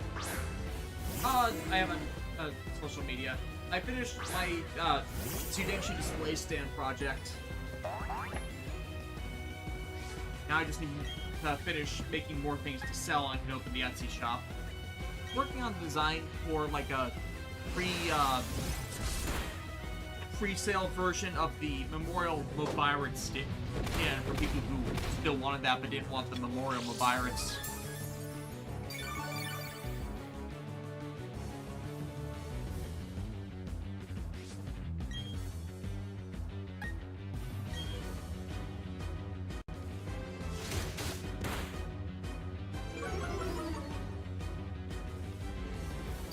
Which is the best and worst Star Trek movie?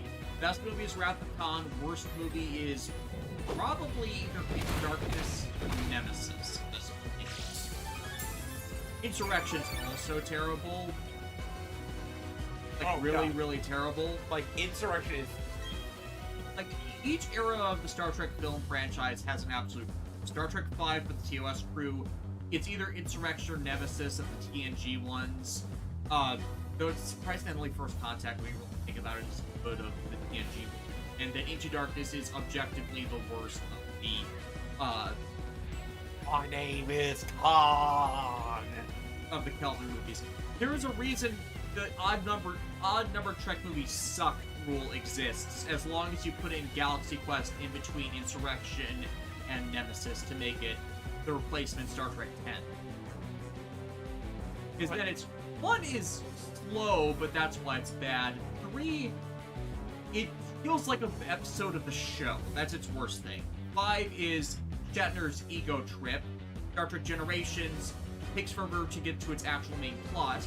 Insurrection's plot is contradictory to the entire point of the utopic future, which is probably where it started to fail in that regard.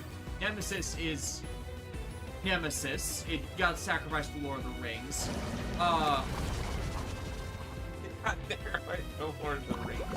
It legitimately did get sacrificed to Lord of the Rings. Star Trek 2009, it's a bad reboot, but that's its worst thing. And then Into Darkness, like, it takes anything that could have been salvaged from 09 if they just addressed it appropriately in a sequel film and completely threw that out the window. Like, there are ways to address unhappy audience members, and the entire issue with 2009 was they made Kirk too goddamn arrogant. They missed that the arrogance of the character comes later from after they've actually, you know, done things appropriately. And, you know, Shatner ego. They confused Shatner ego with what was present for the actual character. First Star Trek Beyond is good. It actually is. I was not a fan of the Kelvin timeline until John insisted we watched it. Yeah, Beyond is actually pretty solid. Like, if the... Wait, this is a good movie? Yeah. Why couldn't we have this? Yeah, why couldn't we have had that from the start?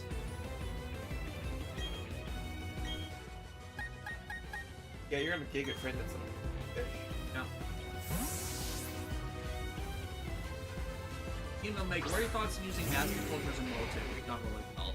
Honestly, the most I've ever seen Nazca culture used is just the Nazca line stuff from UPO 5D. So the fact that it's not something ubiquitous or that I've engaged with. Oh, technically Shaman King as well. Like Technically Shaman King. so that's just like Native American material in general. There, neither here nor there. But yeah, I don't see it a lot.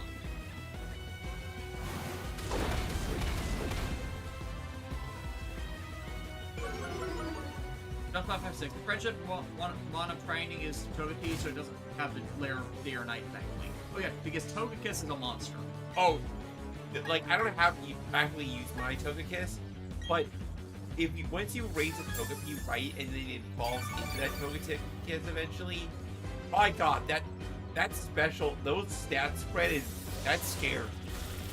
Peter Reese, is it fair to blame all the falls with the Kelvin timeline on J.J. Abrams?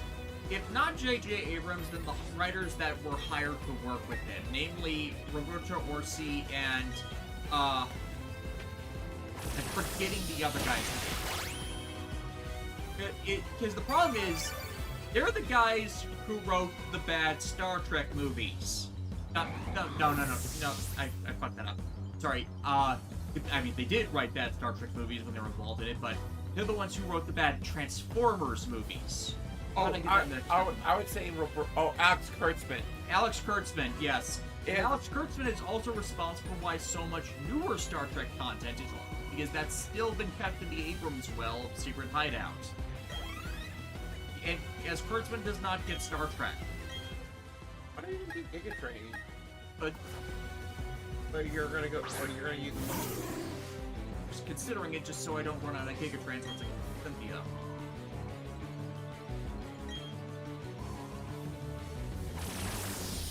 Also, they did a couple of the Mission Impossible movies, which I've never been I those. thought the first one it was actually not that bad. Yeah, Like the first two, yeah. The first two are actually pretty solid. yeah, they did one or two of those sequels. Like, I remember seeing Ghost Protocol, and I thought that was pretty good. But if nothing else, Tom Cruise is a maniac for like doing his own stunts. Like Ghost Protocol, there was like a scene where his character is like climbing the world's tallest tower, right? And apparently Tom Cruise actually did that. Emerald DC, I like Lower Decks though. I admit that the first season was trying way too hard to be Rick and Morty. It got better, but I can understand why Star Trek fans don't like it. It's actually the best of the modern Star Trek series. That's the frustrating and unfortunate thing. Like in that, from what little I saw of it with John, because I just happened to catch an episode he was watching, I'm like, wait, this looks like it. Wait, this actually is funny, not like in the cringe way, but in a.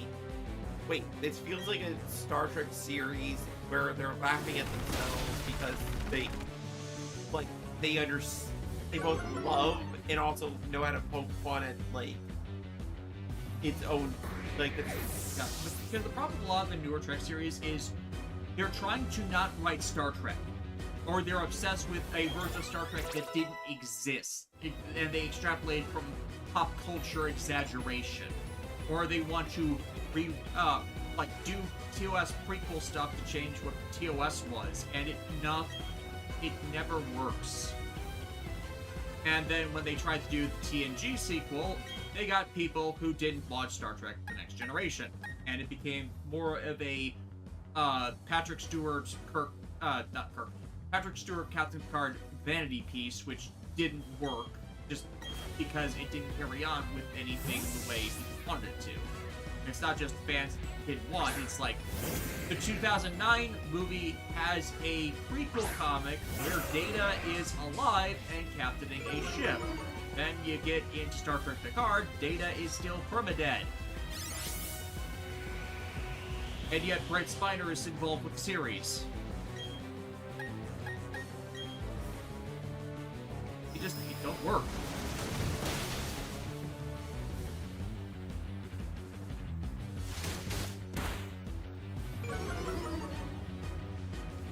Oh, and then there's the Christopher Pike spin-off, which I have no interest in. It's again expanding on things and claiming that it's fan service in a way that did not need to be expanded.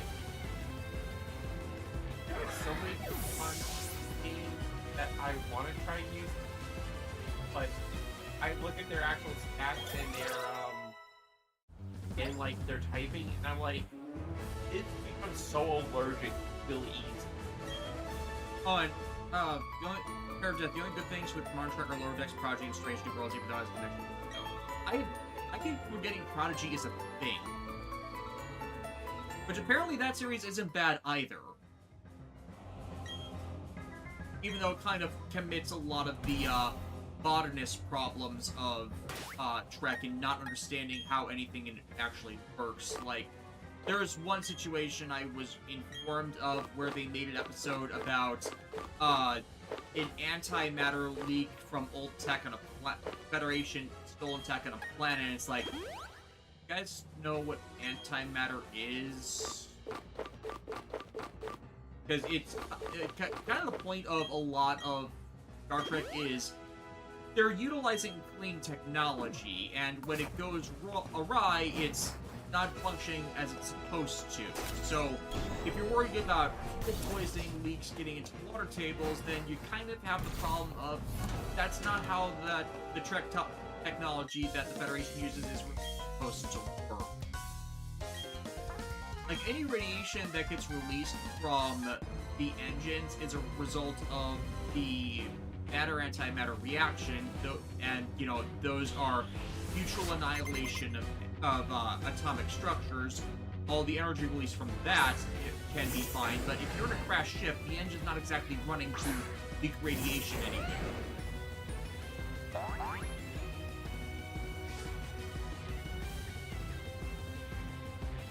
You guys like Lower Decks. What little I've seen of it has been okay. I'm not on board all the jokes. It can be kind of cringy, but there's not a great amount of fault I can find with it just being a bit more spoofy.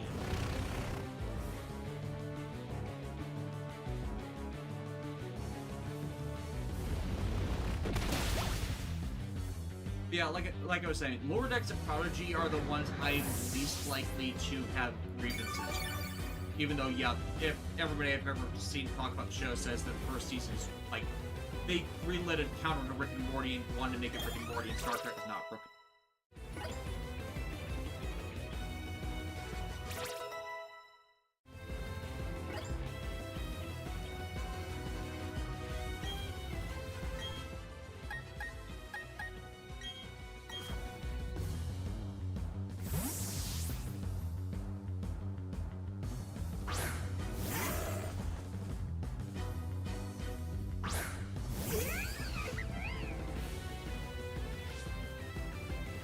Some people say that the Orville is better than Star Trek Discovery. It is.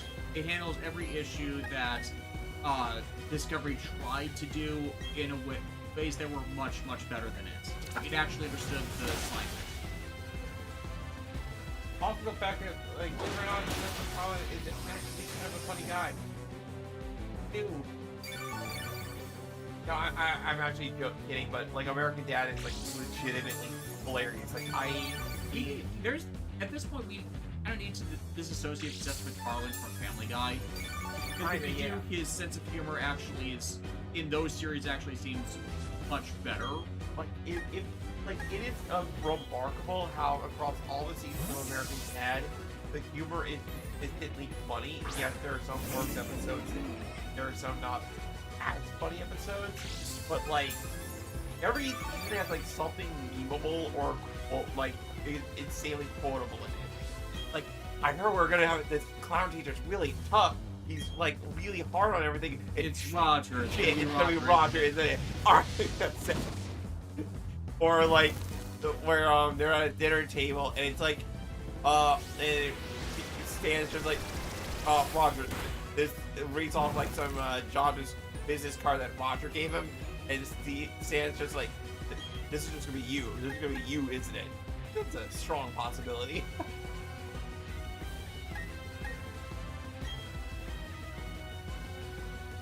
LDC 46. LDC. When President Godzilla, which version is the most terrifying outside Singular Point? I would say Millennium. with his. Yeah, the Millennium Godzilla. He's the most intimidating, but if you want, there's like a horror monster. That's Shin. Yeah. That's Shin. Oh yeah, Shin Godzilla specifically is designed for like be a horror monster. Like the fact that the few times it directly shows up, it just blocks everybody's. You know what I mean? Like, like the just the laser scene, right? Where it just sets the bursts out of its entire body, and then like it just sets the entire like off the flame breath scene where it like first it's a standard, then it focuses, and then it gets worse.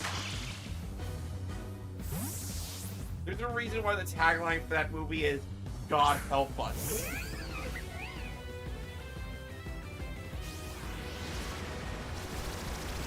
Fuck it away! Imagining Lucario with like Terry's hat on. Fatal Furry.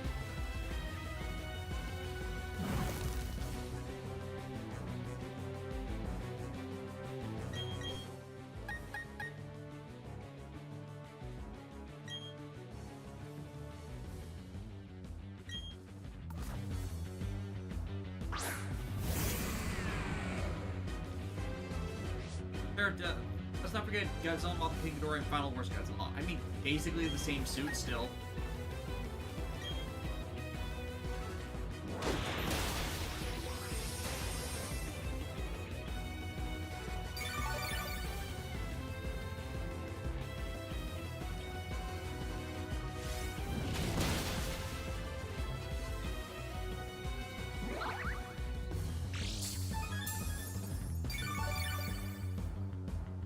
Reversal. I'm still upset that Final Space got canceled due to the merger, and now it's a tax write-off.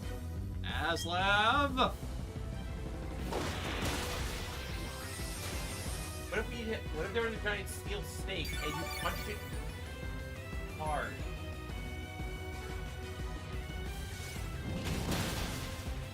Like, what kind of nonsense is that? It's like Mario, despite being a post child, like it's so allergic to a lot of things. Surprisingly allergic. It's like that's something that's why I kind of got rid of Lucario with Blaziken party because I mean it's basically. I mean, I could have left in Jirachi. It's just like Lucario is iconic for me for this generation. Right? No, it's understandable. It's just like you've got this really cool thing you want to try playing around with, but then the game's like whacks you for using it.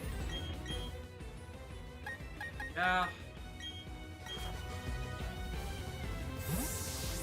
But you have a Lucario? How freaking dare you? Like, it's mainly there because I want to do the mirror match with Cynthia, but it didn't work out like correctly.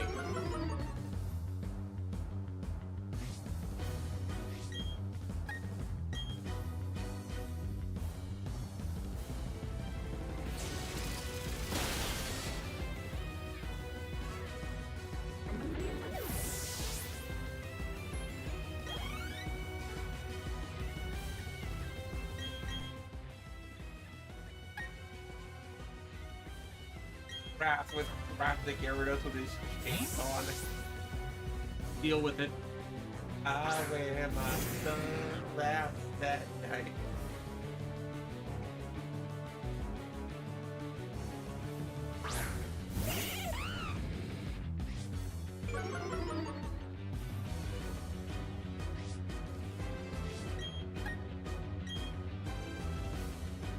What the fuck does it know that? How? Why can it learn Thunder Punch but not Rain Punch?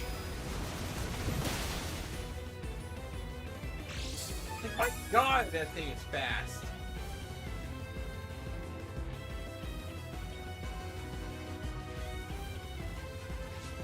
I mean, you could. Wait, hold on. You just focus sash, right? Yeah. Okay, this is gonna sound crazy. I think you should gamble on waterfalling it. Because It's gonna hit first. no, remember full restore. Okay, he didn't do it. I knew it. Sorry. I knew it. Listen, you can understand. Let me explain my logic. When I fought these guys, there's a tendency for them to full restore after they use their after the focus sash gets used up. But that's what I was banking.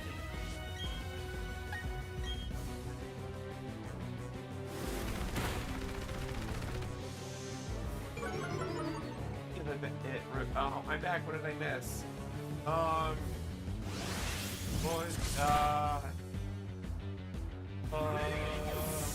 What did he miss? Things. No. Conversations. Something learned along the way.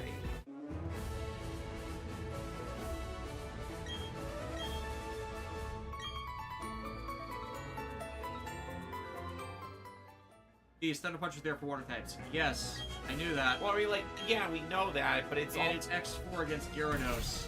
But it's just, it kind of feels mean, like.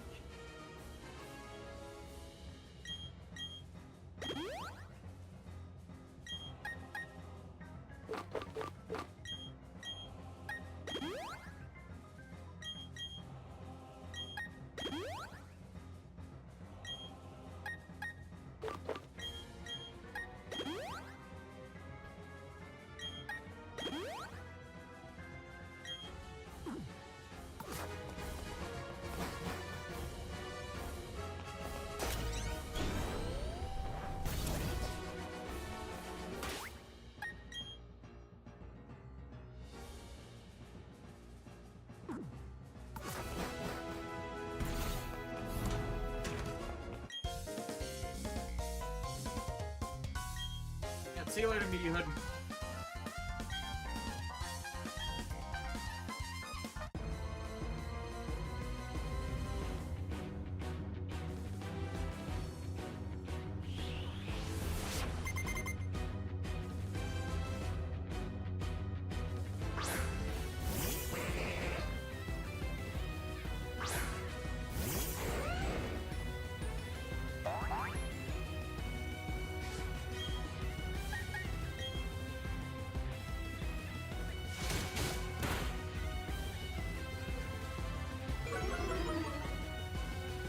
Get rid of the Mind Master this time.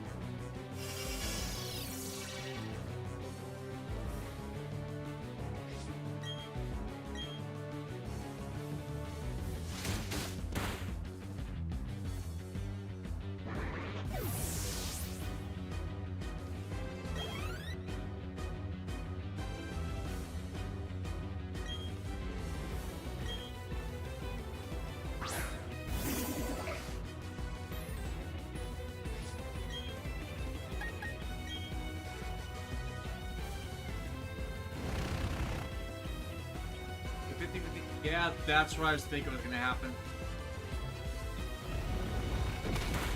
Just sworn it was gonna earthquake. This might hurt though. Yeah.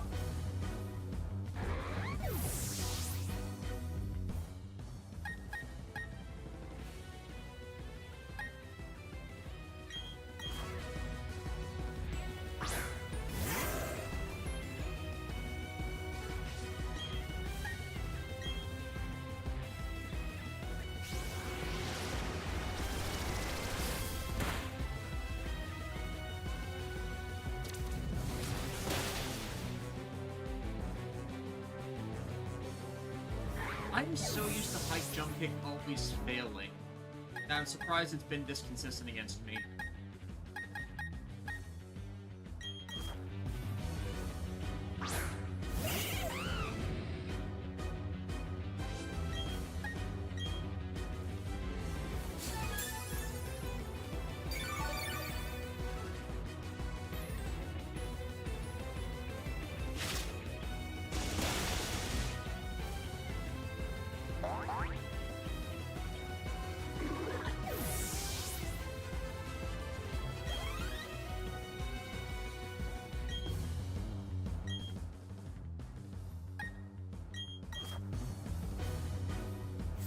My one concern is Alakazam can learn Thunderbolt. Which I remember it. It's actually Thunder. Okay, that's worse. Or like, or rather, what it'll do is it has Nappy. No, you know, the one that sharply raises your special attack. Shockwave, close enough.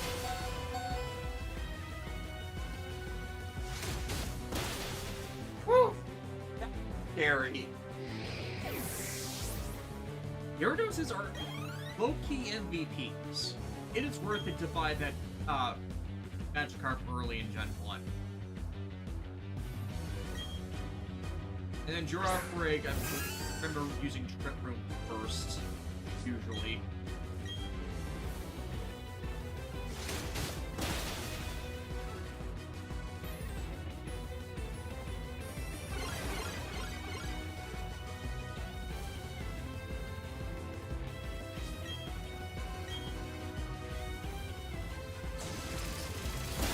Like, okay, why would Giraffe, Thunderbolt, except for like this, that specific?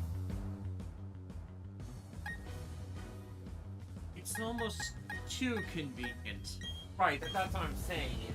Like, I can get like having strong typing and everything, but like when these Pokemon know that just so happen to Exactly be what needs to be used against you. right, like how do you know that? How do you know that that's like, or rather, I guess what I'm trying to get at is why would this trainer think to teach this Pokemon that specific move for that specific move? Game Omega, what fictional character would be horrifying if given Zonder Metal? That has a scenario that actually plays out in Super Robot Wars T. You're urging Zonder Metal, Thundermetal, EP Bells, and Invaders from get a Robo Armageddon. Which we never actually see art of what that would look like, but just that thought alone is... The rapid evolution invaders create stats with strikes in Zonder metal, which then provides a material for the GG cells to propagate through, which then are devoured by the invaders at amalgamation, and it becomes a never-ending cycle. A dangerous never-ending cycle. Yeah, that's my thoughts on that. Honestly, I hadn't had ever, I don't have a real chance to on it, but, now that I have my room to myself, because I'll have more time to, like, watch those.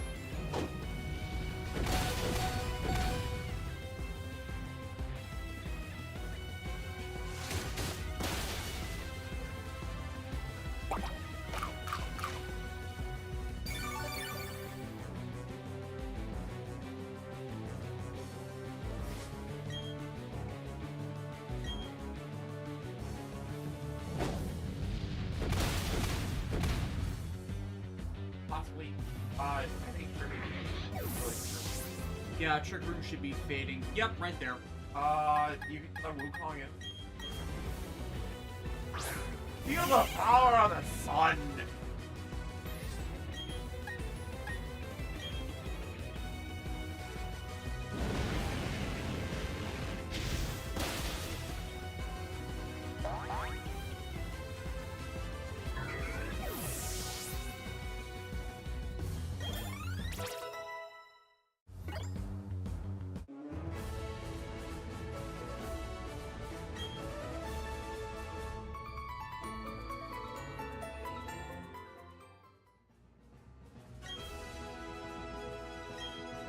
The only fish for like another, like, actually, now that yeah, I forgot about this. I love how in Aldea we actually meet the Elite Four, like some Elite Four members, and poor Larry has to pull double duty as one of them. Yeah. There have been a few games where Elite Four members have shown up early. I guess, like, I really wish for the day when, like, or, where, like, the Elite Four and Gingers become more active characters. Like, or, like, maybe you could do, like, side missions for them that, like, result in either, like, another, or a rematch, or perhaps, like, they give you an item that only they, like, a special status bonus item or something.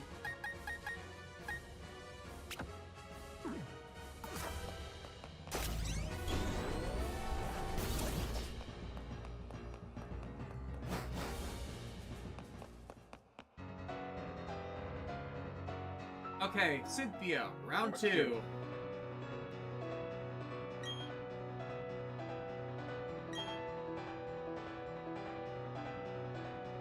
I honestly think the worst champion was actually Iris from Black and White.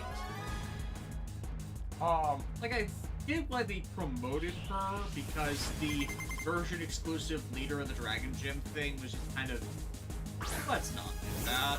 Right, but also, like, I am, like, it's sort of the Lance problem for the champion, because if you make Lance the champion and you know he's a dragon guy, then, yeah, it's someone with ice and dragon type. Like, it's actually not as hard as you're thinking. Yeah.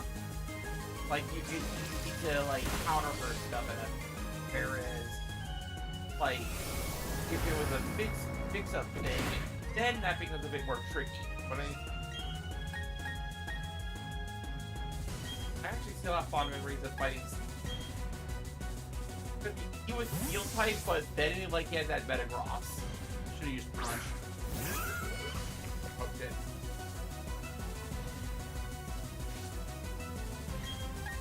I would switch out.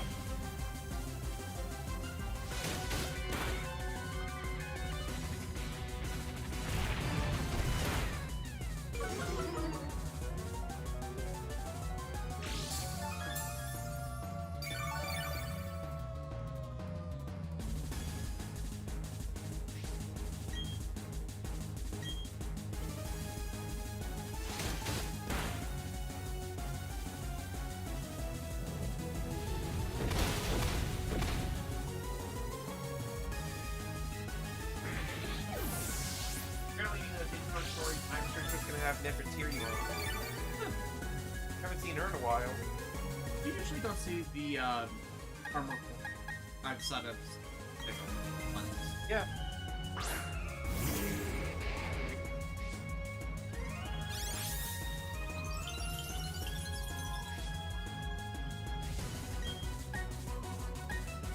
Your favorite regional variants? Mine's T-Sweet and Typhlosion. Good one. Oh, Um, can I say mine first? Two? Alolan Vulpix. yeah, that one's a high up. Like, Ice Fairy, come on! It's just adorable! Valdea and Wooper because, like, Clodsire is Oh, yeah. adorable. Clodsire so cool, great. It's like, what if you took Quagsire and laid him flat? And the fact that, I forget her name, but like, that, Vita, name is, like, has the Clodsire and she loves it.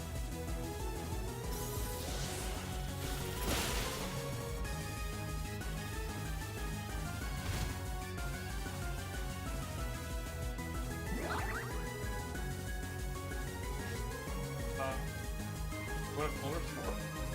That's supposed to be. Like, either Cynthia heals Roserade here, and then you get a freebie, or the Hail kill. Yeah. Timing. Yeah, so either way, it's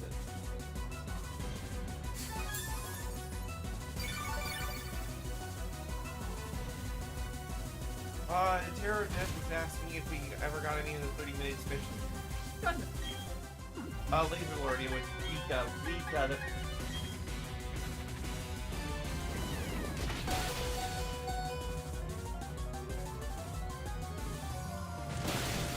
Oh, yeah, that biting her.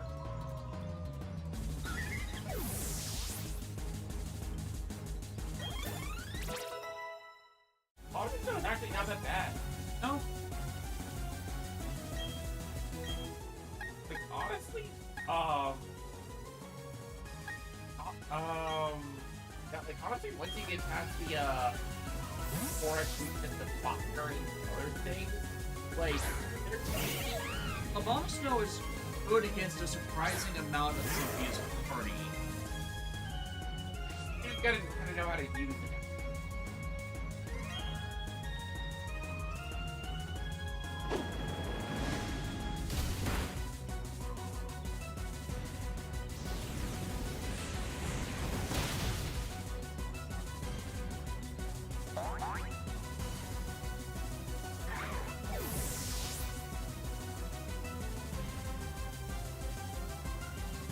I usually don't like recoil moves, but Infernape doesn't know any other physical fire moves. You can't teach him fire punch. Again, why can't they learn that? The kids can learn Fire Punch, and that's why it's best. Also, Blaze King. Yeah, so you have two options. What's this flare blitz? I could do, because I'm probably not going to survive whatever attack it deals. Yeah, so you might as well just hit it hard. That worked out. And you landed a critical hit?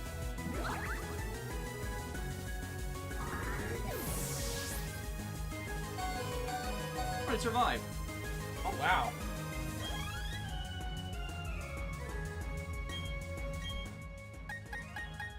Shoot.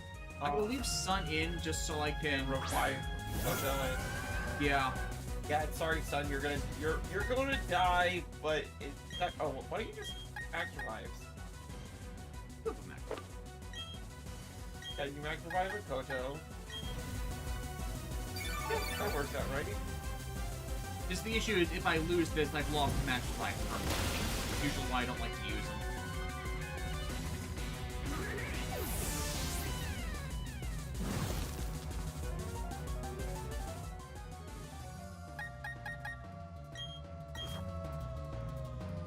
I've never understood the logic of why Milotic has the flame. Yeah, why is that? I don't. Is it to prevent other status ailments?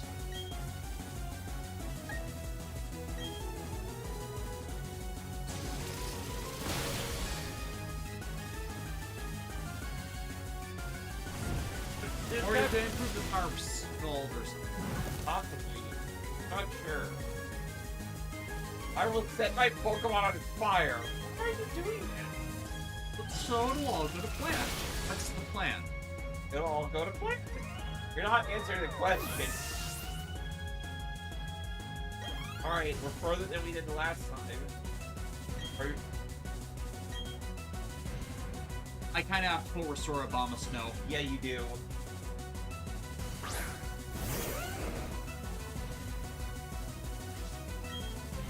Oh. But look at the fact the party's actually still alive. Yeah. That's actually really good.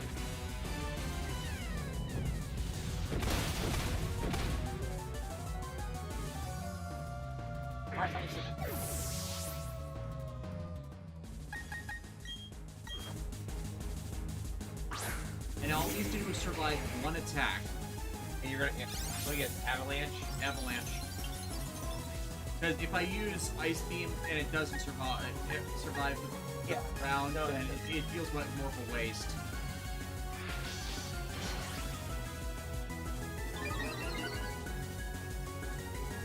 Peace. My launch against Marble Scale would boost defense status condition. Okay then.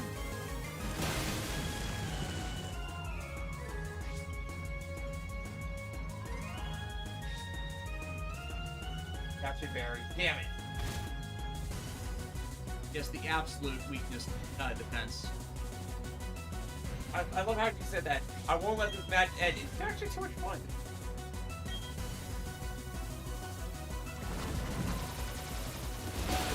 Oh my god, a Monostone, you shit! You absolute Chad! Son of a bitch! Oh my god! You gotta nickname this guy after that, right? Yeah. Like, that was a legend right there. We saw here. Mutually assured destruction. That's actually what kind of happened with my when I won against Cynthia the first time.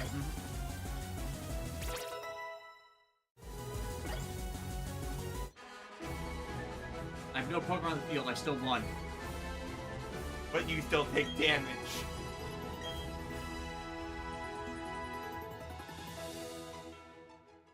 First try. Don't you mean the second? First try. But you still, it took you 2 tries. First try against the Garchomp. Oh yeah. Oh yeah, first try against the Garchomp. Yeah. Because considering how monstrous Cynthia's Garchomps can be. Oh, absolutely. And that's actually not the strongest you can get. Do you know how high it can get up to? High. Level 88. Yeah. But still, Obama so toughed it out so you wouldn't feel sad. Cat, I love that mechanic since they introduced it. it actually makes you feel really good for getting high friendship with your Pokemon, and it's not just a thing that exists. They put in actual effort to the training and don't just throw in something because it's high level and you get that out of it. Yeah. The fact, it's like, Avalanche was such a perfect counter for the situation.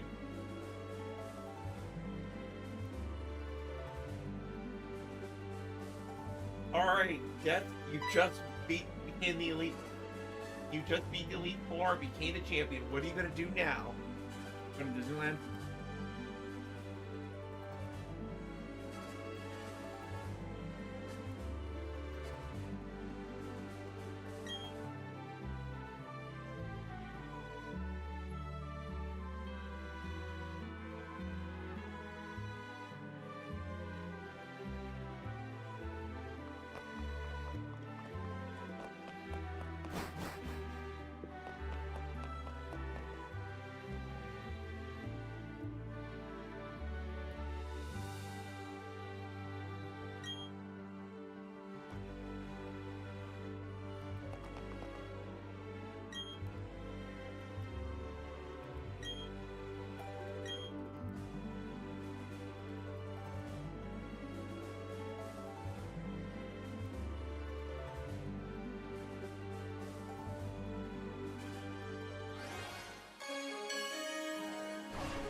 let's see what we can explore and try next hour.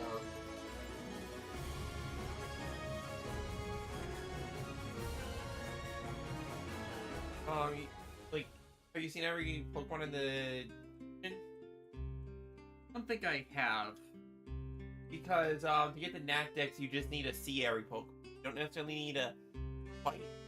Like, capture them, you just need to see them. And if that includes Palkia, that's a problem. Palkia can actually be recorded as being seen if you go to, Celestic Town. Ah, so there's statues? You talk to the Elder, and she's like, here's this dragon thing.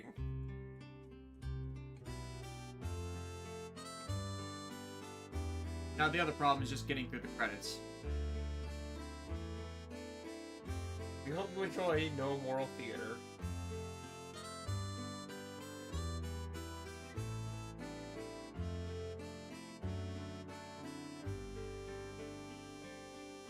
Yeah, like, again, Brilliant Diamond and Shining Pearl aren't exactly bad games by any stretch. They're still good. The flaws in them were present there from Gen 4 the outset. But, like, you know, they're just fine.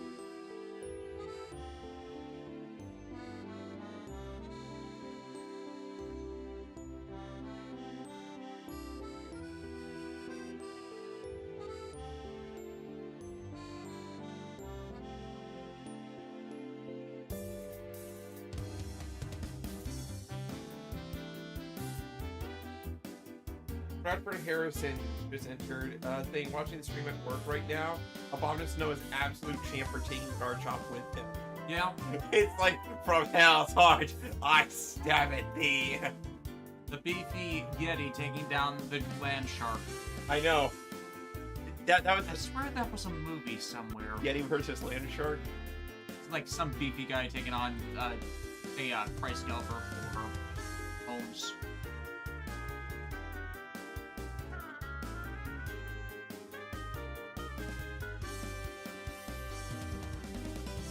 Look at all these things you totally did. In outfits I never put on. Yeah, I remember that one time you went to that one place and you did a thing.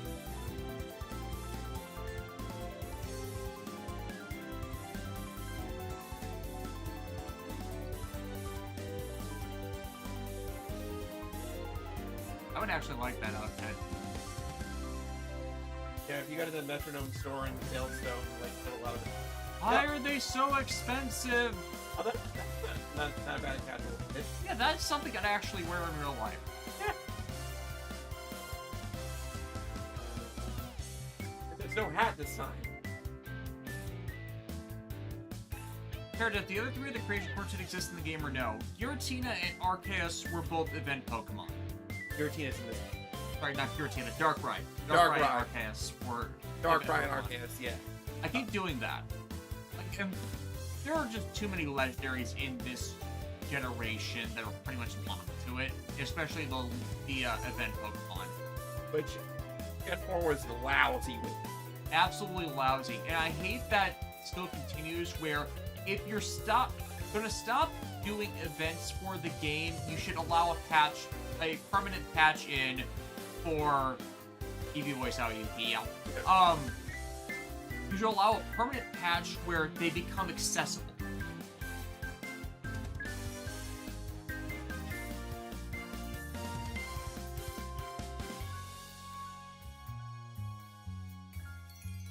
Or otherwise leave online the tickets to get them. Something.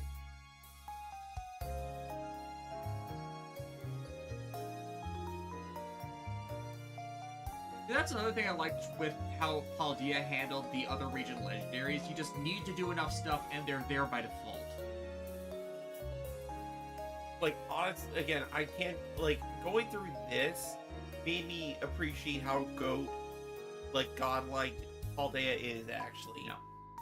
Also, Pokemon as a franchise turns 30 this year.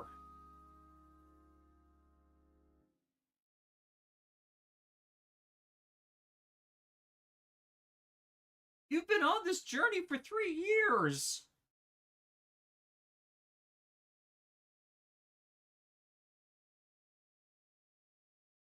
Essentially, the only piece of meat I know with sharks in Atlantis, street sharks, Pokemon, and were sharks. But what about Skybite? Technically, that's a shark in the air.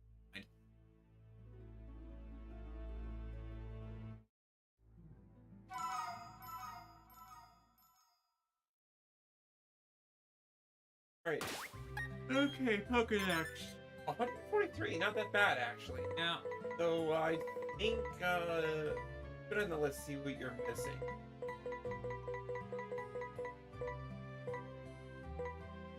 Still haven't found the fossils for those guys.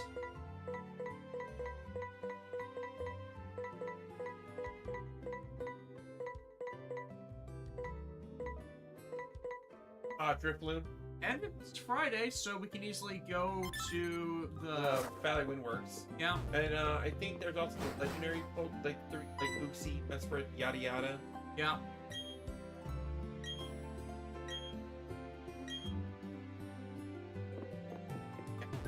Probably get the national decks before you go to that Battle Island. Yeah.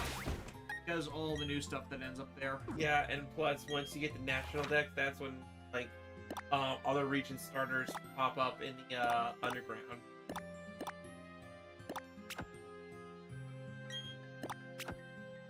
Dang it.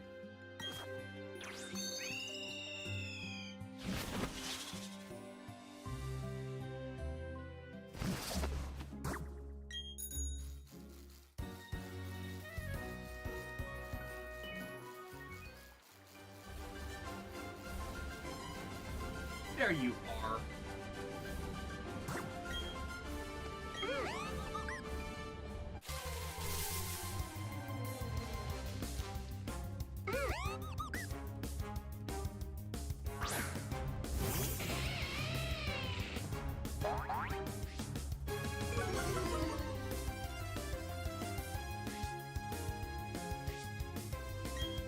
They're waving it. Oh, it's female. It's nice.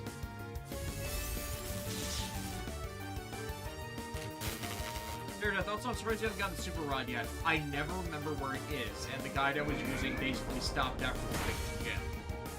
Oh, Super Rod's in the post game area. Ah, But you have to get the Nat deck first. you do.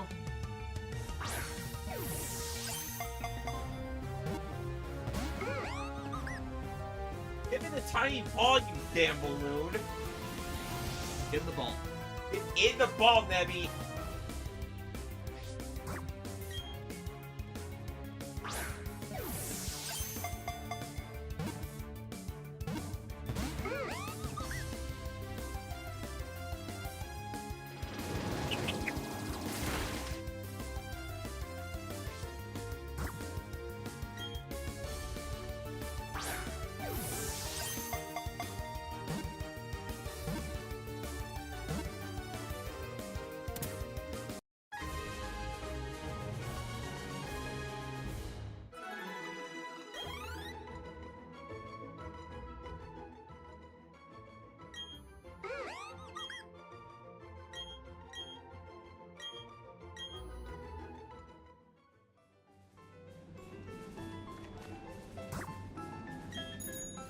Alright, who else are you using? Surprised me if Munchlax was a thing. Or we just got Best Well registered. At least they show what's missing. I hate in the newer decks is that just something does not show up. What's 114?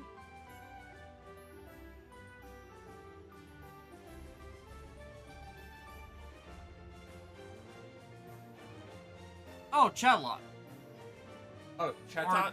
No, Unknown. Oh, I no. never- Yeah. Right, I never went into that underground area where the Unknown are in this one. Yeah. What did I say? Maybe Armadam might be one of the ones that you're. Well, we at least know where the unknowns are. Yeah, those are easy enough.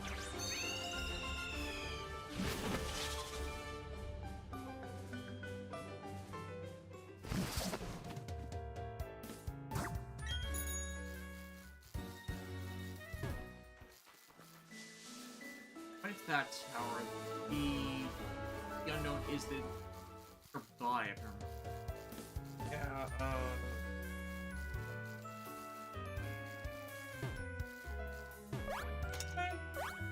Yeah, this is the way. Away. Trevor Harrison, Rippler, I refuse to go quietly into the night.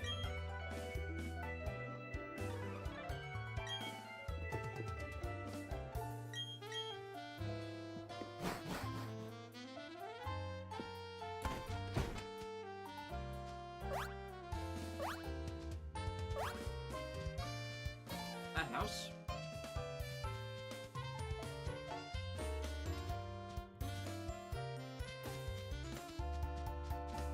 Oh, I remember how annoying this was as the ledge puzzle.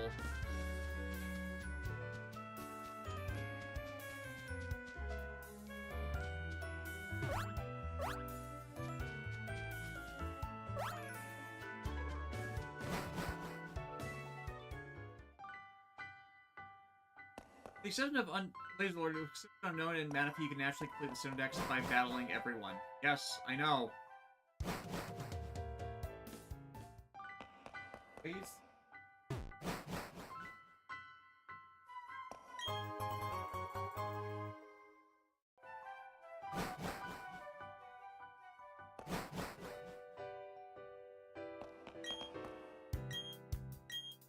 Yeah, but, like the thing is about the unknown in this again.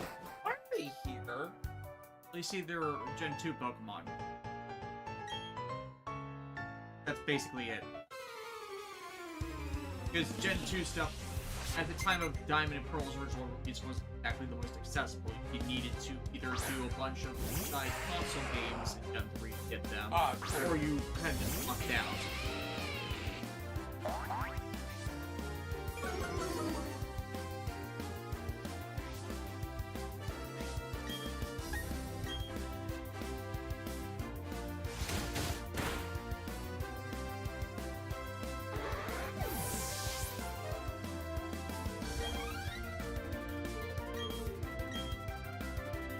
Then, of course, the actual Gen 2 remakes happened, and then everything was more easily accessible.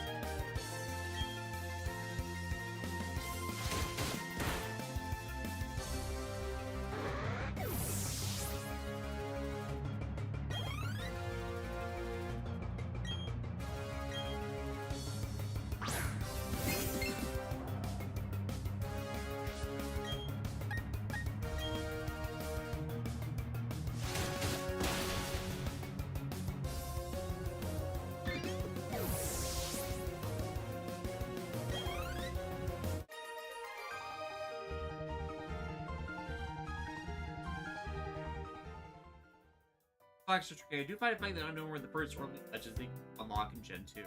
They weren't really legends, though.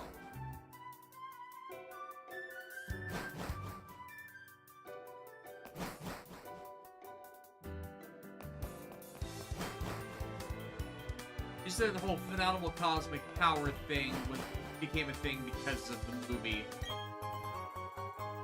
Like, honestly, like, I kind of feel like the unknown were like a non-starter plot point. And, like, as in, what was their letters. just? But I'm getting at is They're the men of letters. whatever.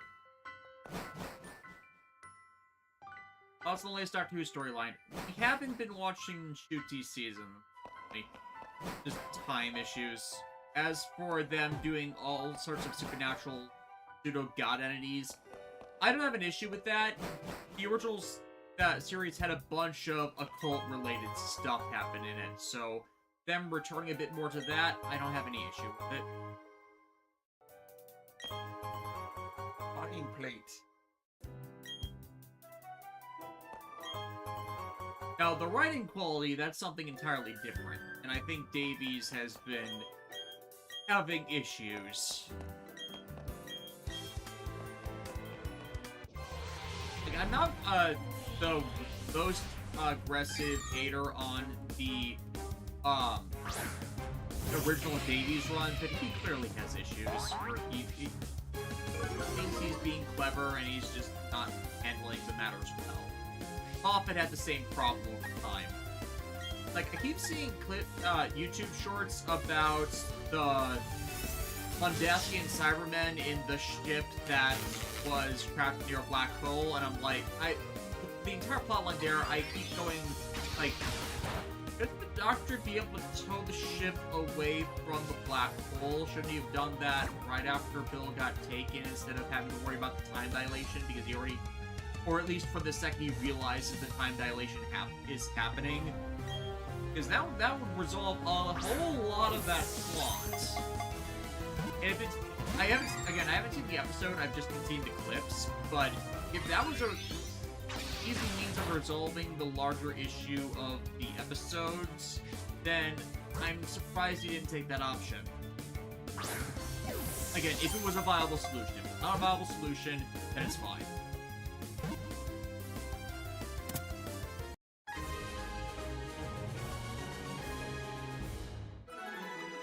You know, when the Doctor is supposed to be the genre-savvy one because of everything he's experienced, and he has an option to do something and doesn't take it, it creates question.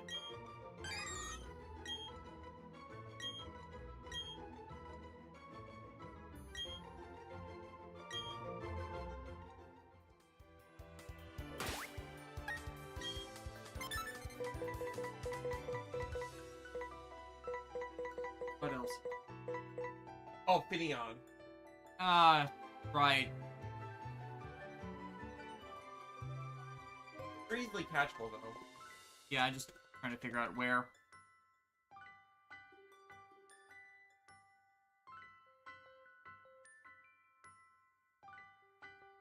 Because once you catch Finion, then it's the three little for you spirit, willpower, whatever's, and Palkia.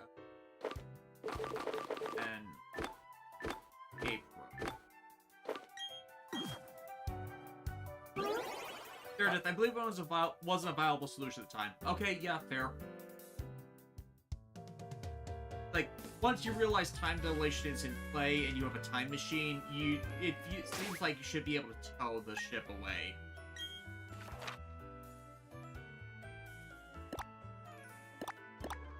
But if they couldn't do it, they couldn't do it.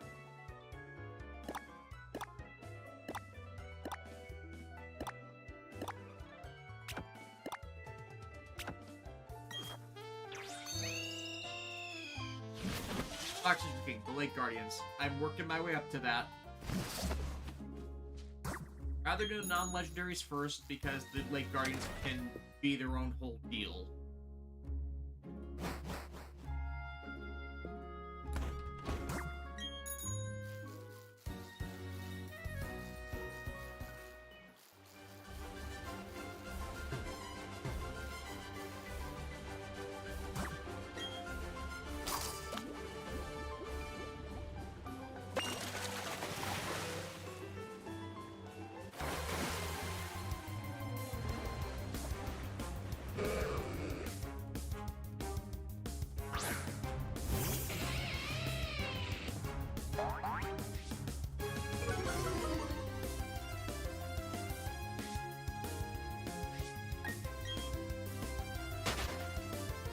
Pop like a magic fire.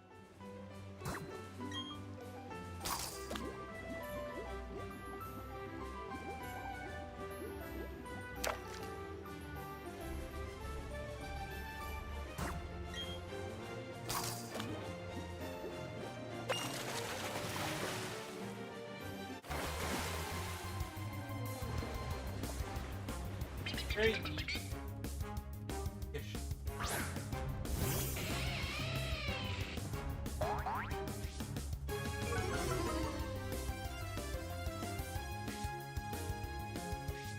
Oh, that Mikoto just wants to play with you. Considering he's been stuck in the back of the party for so long, yeah.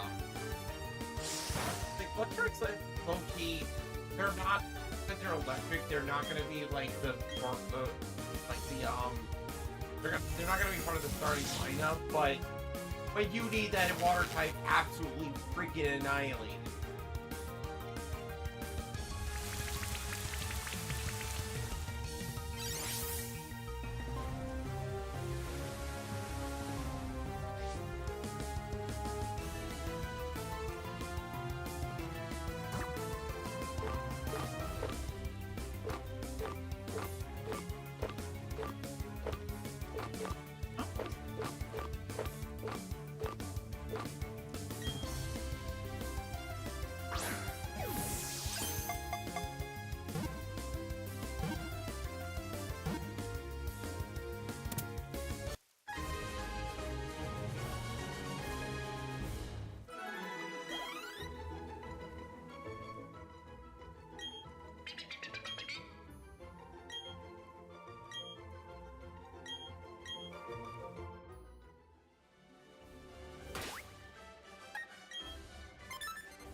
And yeah, the legendary trio, and then You can talk to the lady herself in town and, yes, blessing. To the owner's house!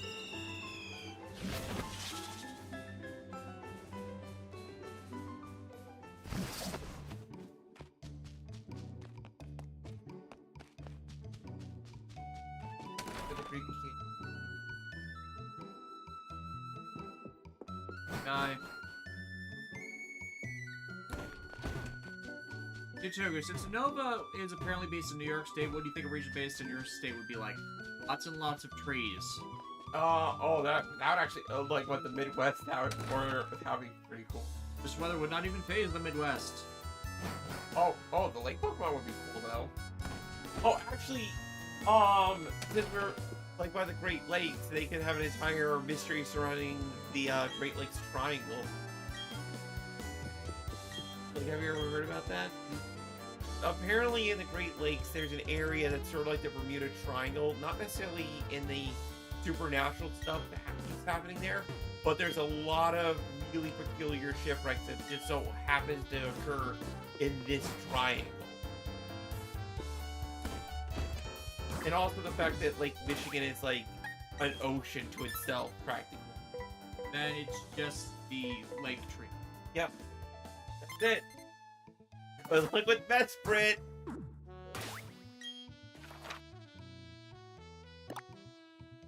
Back to the Pokemon real quick. Pokemon League real quick, as the best place to buy Pokeballs at this point.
I'm gonna have to bribe the League Correlator for money.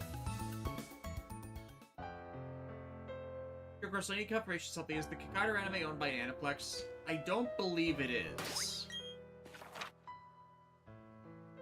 Not certain on that though. I have not looked into. I don't remember off the top of my head who did Kikaider anime.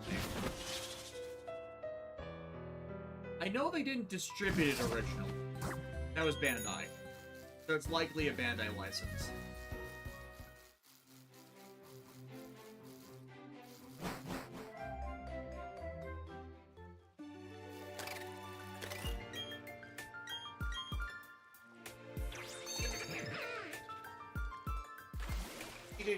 With Scarlet and Violet, do you think Pokemon motorcycles will become a staple of the series, or is it just a fleeting dalliance? Considering we get a bike in every Pokemon game, they might have something back to replace it. They might not, though. Yeah, because, like, I guess the question is, like, them trying to figure out... Paldea was really, like, their true open world experience for the first time. Like, Galar kind of had the wild area, but it was with Paldea where it was, like, no boundaries, you go where you want. You know what I mean?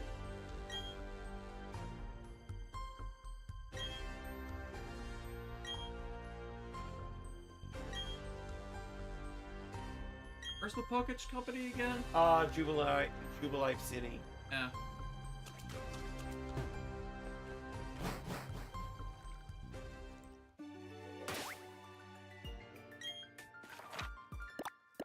That one.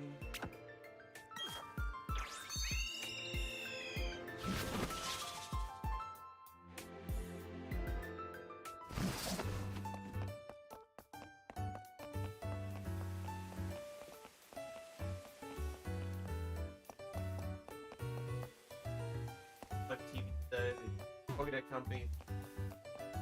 Back to the left. Back to the back. There it is.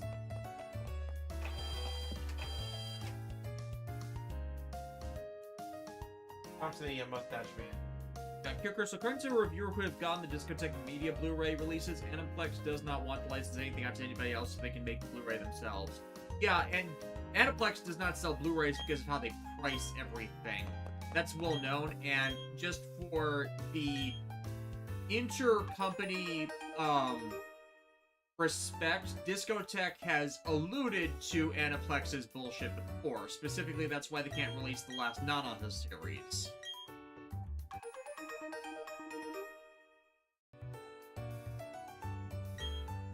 Because and that's only because Aniplex licensed it before them, not because they were involved with it.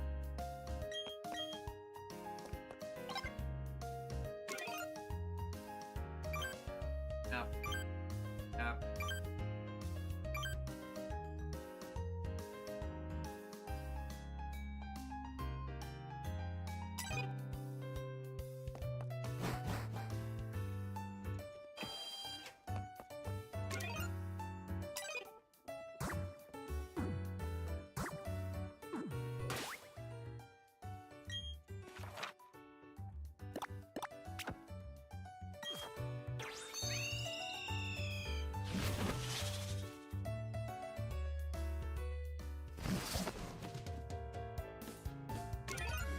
Oh, now here's the fun part. Just getting in the same area as it. Because every time you fly, And change the spot. Oh, and turn out the traffic.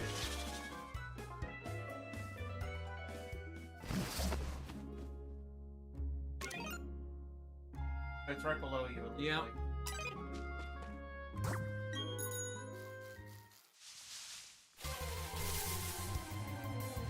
I think it moves spots.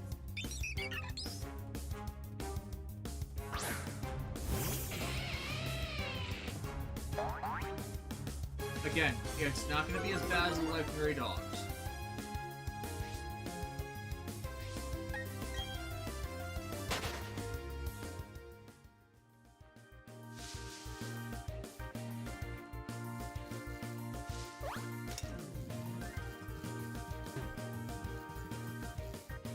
Oh yeah, because there's that cave network there.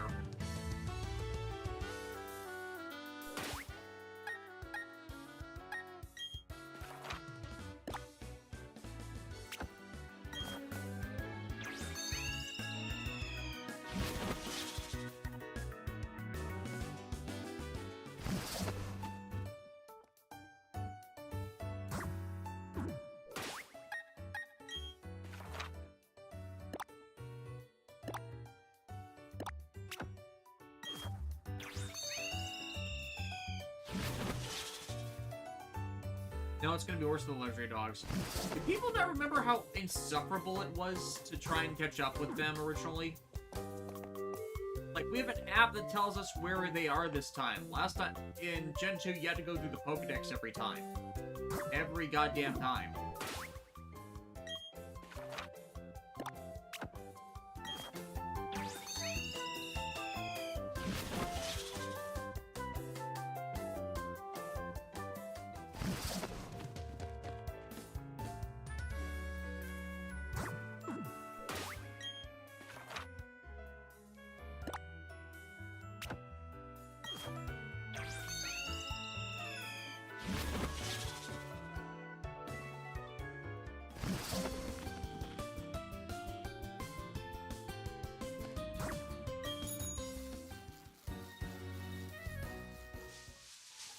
Eh?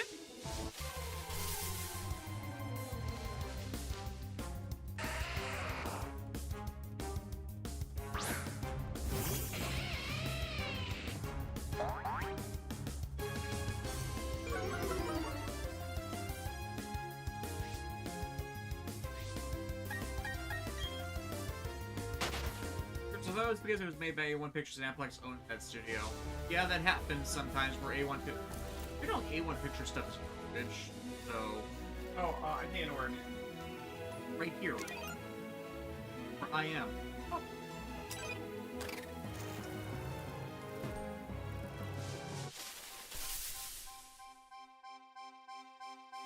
Yeah, this is important. Okay.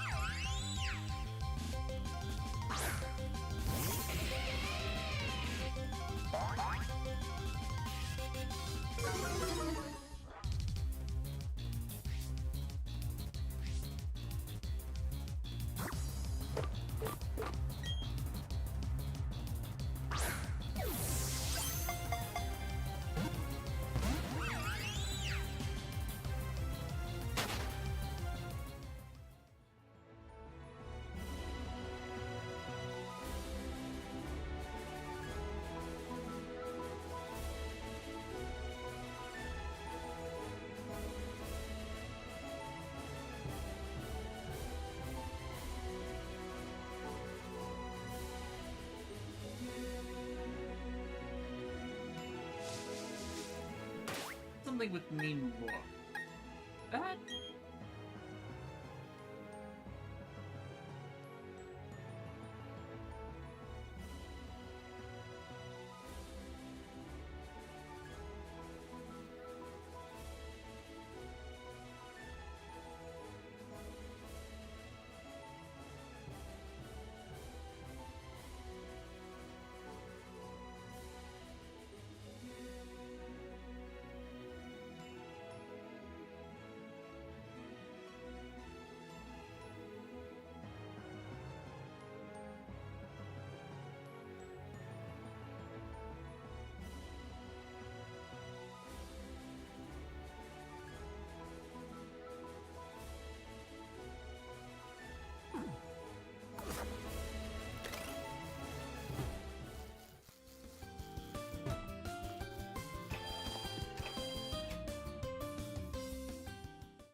Know what time it is?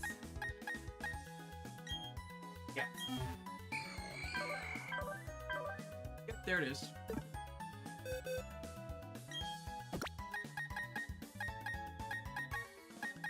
There you were taking a siesta.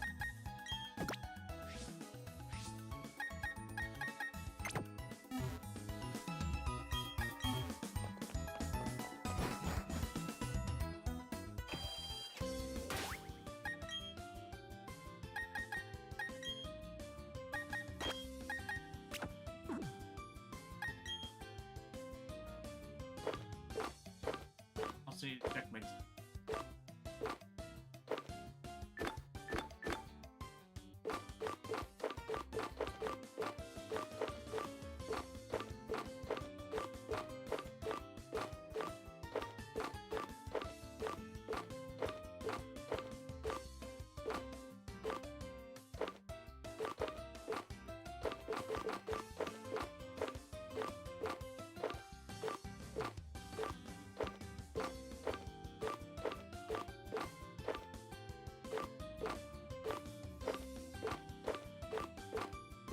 No pulse, go with paralysis.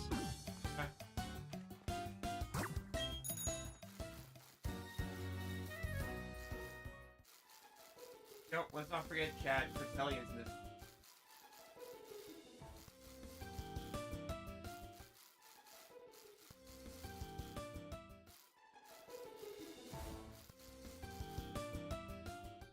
Oh, there it is.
Yeah, the most viable way to cheat the system.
Like, it still takes time, but I'm not chasing it everywhere.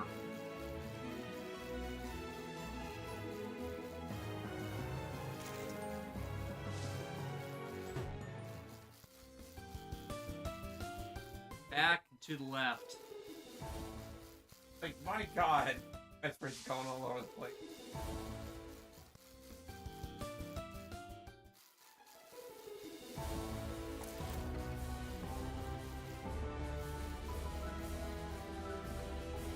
Like, get over here, you... I think there's a better place for this.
Go 3.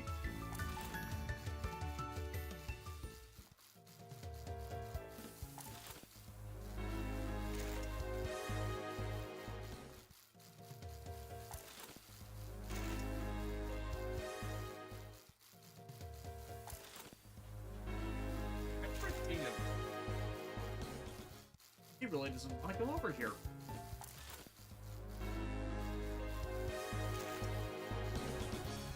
Common strategy, just get over here, Masprid.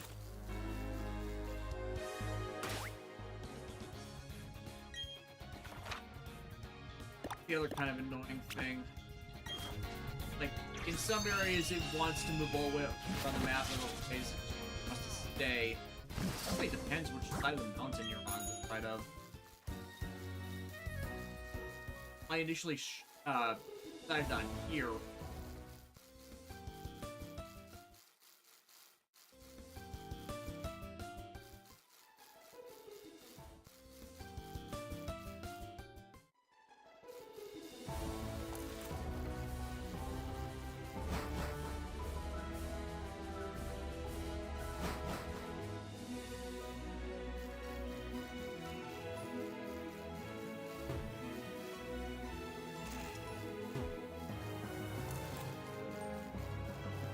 Also, the reason why I consider the legendary dogs worse, it's 3 of them.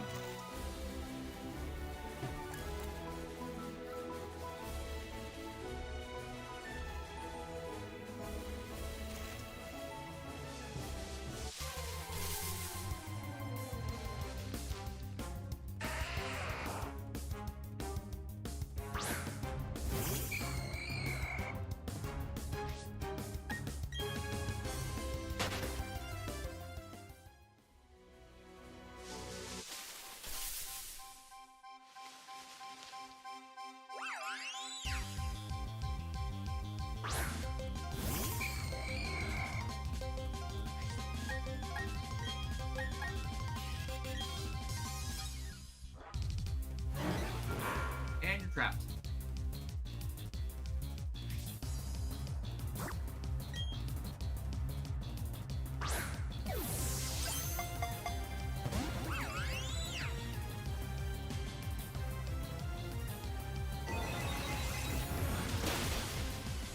Carry over. Yeah, it's a permanent move. And running. Or swapping.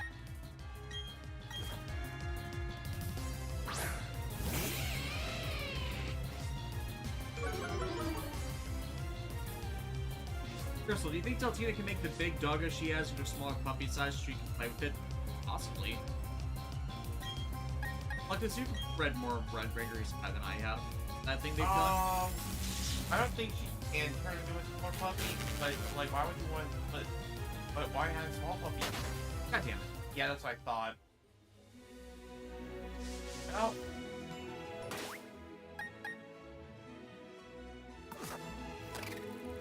I remember Mean Look being permanent.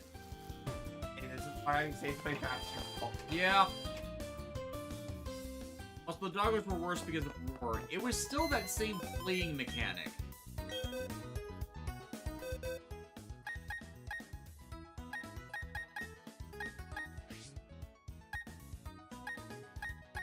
Only other option, the ability arena lock, whatever.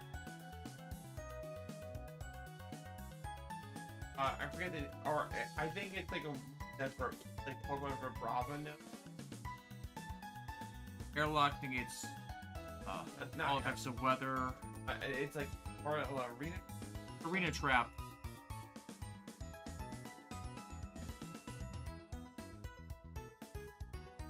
And known by Dugtrio, Diglett, and Trapinch. None of which are in this game. Or at least in this game yet. I was going for the Mean Looker lock.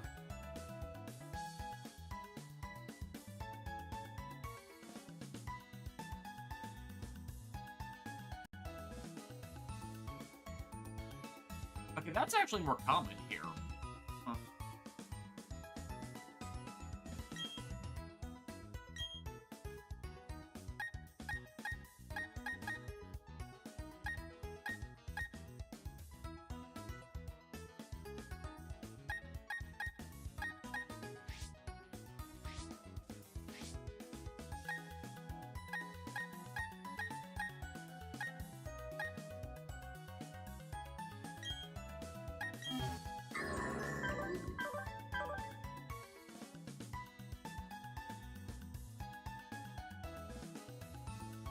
Ronzon learns it upon evolving.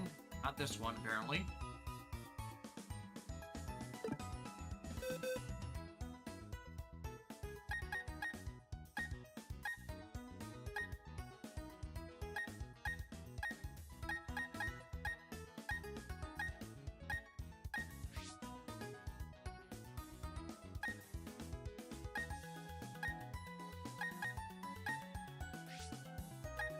sworn I had a Merc Pro there. I did too.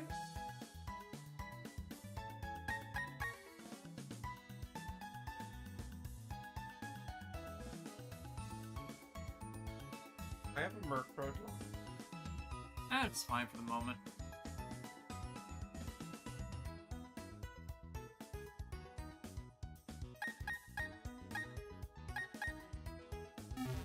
I see you're a prophet of the old. I told you about that. Yep. Okay, let's try the other two Lake Guardian. Yeah, the other two are stationary, so that's fine. Yeah, I'll swing back to tracking the spirit later after I can get But at the very least, some more levels on like Gaslight. actually, if you check your Pokedex, It would have been registered, right? Right. yeah, so you just need to do the other two and you're fine. Case. No, I'll leave the Gaslight party. Yeah. Uh, is Eviolite in this game? I think that might be a later generation. I think it's a later generation. I haven't found it in person. And Just fly to Freya City and then you meander over again. meander over.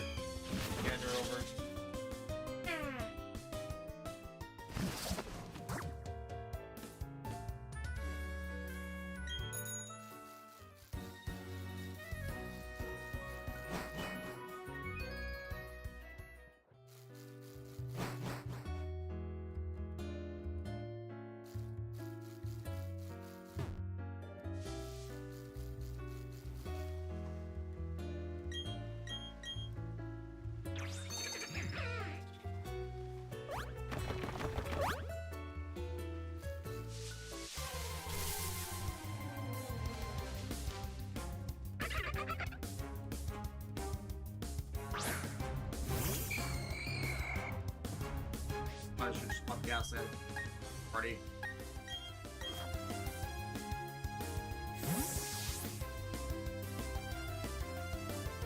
I always hate the fact that to get a Gengar, you needed to straight up launch. Yeah. Like, I hated that because, like, Gengar is kind of simple, so I'm like, I want to raise one, like, use one, but Again, at least the Eviolite, when that was introduced, made it easier for those last trait evolutions to actually have value by at least boosting their defensive stats like crazy. Especially if they had an unfortunate change in their evolution. Like, Dubledge plus Eviolite is masterful.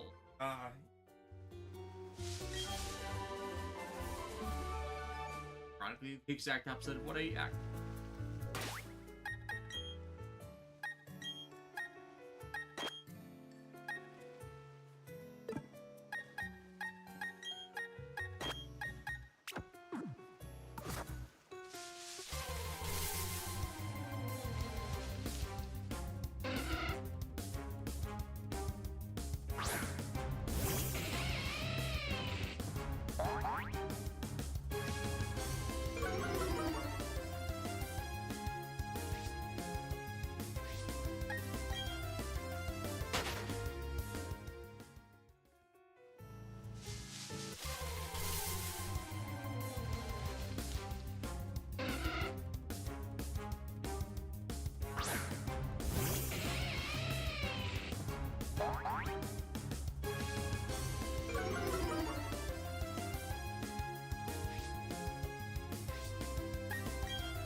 Yeah, you went to, Yeah, I missed the stairs down the other way.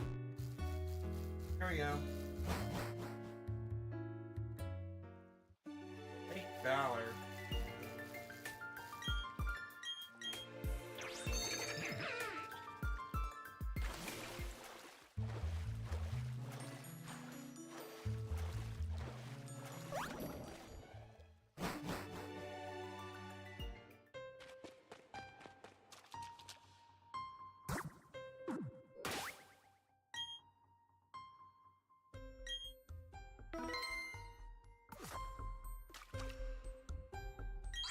Especially because they don't have the money for type at the moment.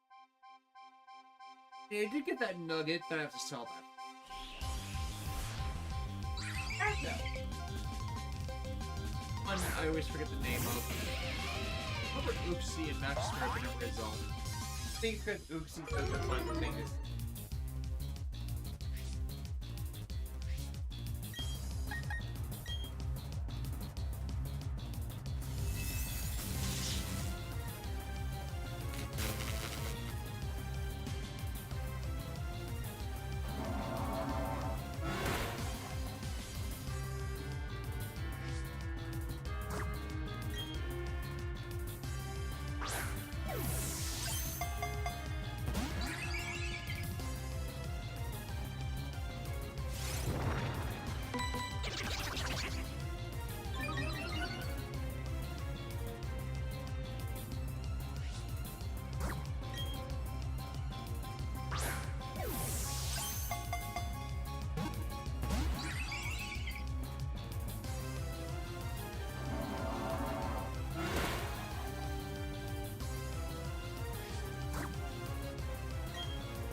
Now the nibbling starts.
Sandstorm. Sandstorm.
Oh yeah, with Lucario in the bank, I don't have anyone. Dance Storm.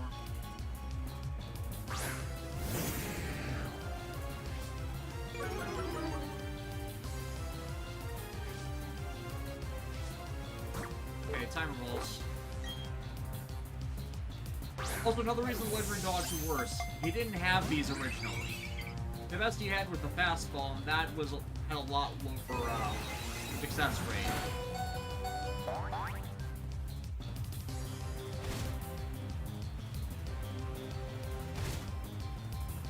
By the time you got these, then you were fighting, like, Latias and Latios. So, that was still a bit of a pain, but they didn't run immediately.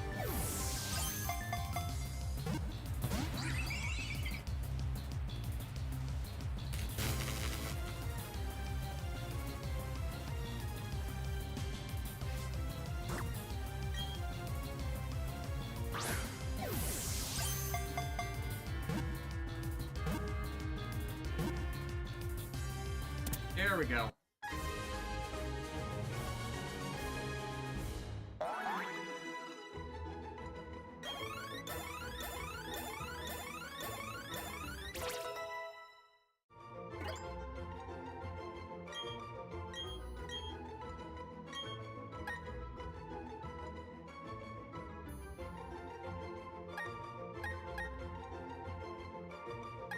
Yes.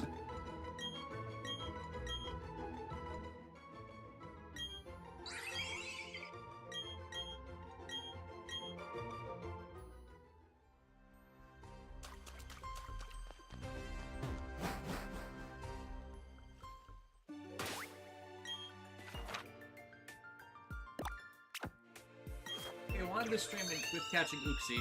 Hey.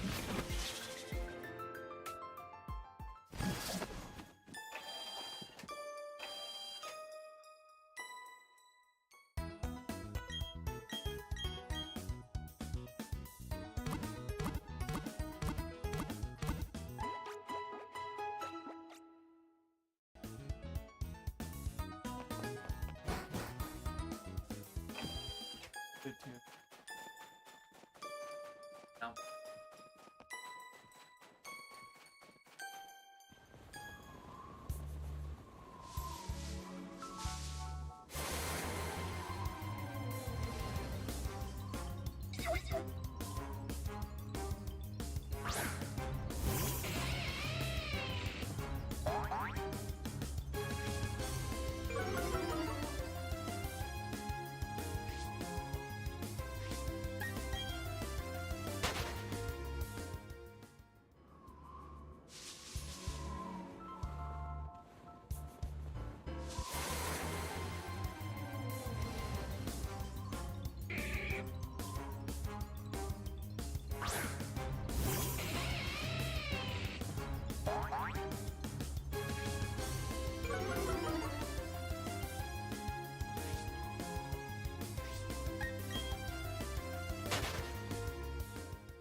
running out of time for them to be effective.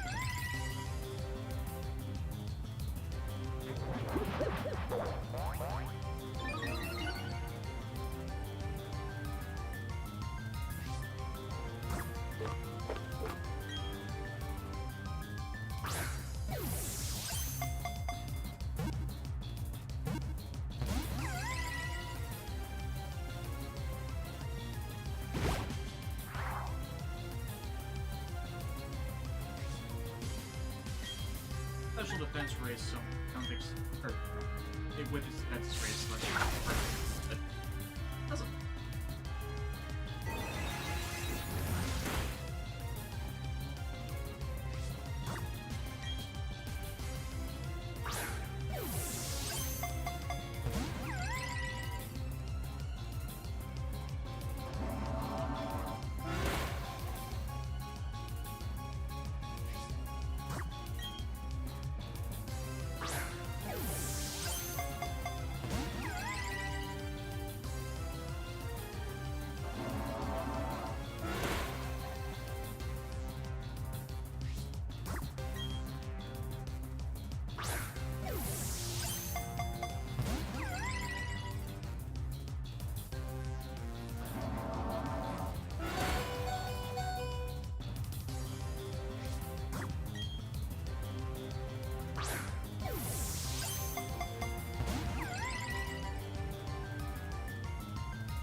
We berate it. It is a legendary for a reason.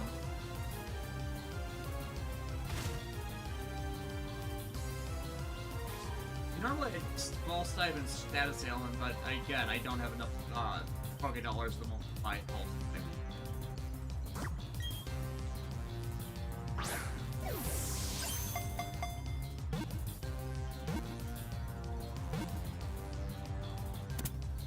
Here we go.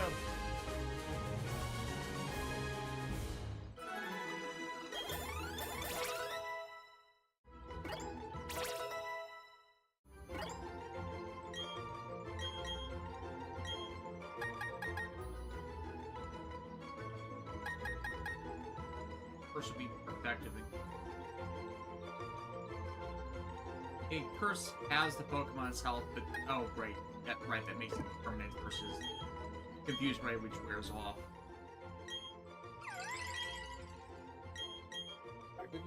Up there. Yep.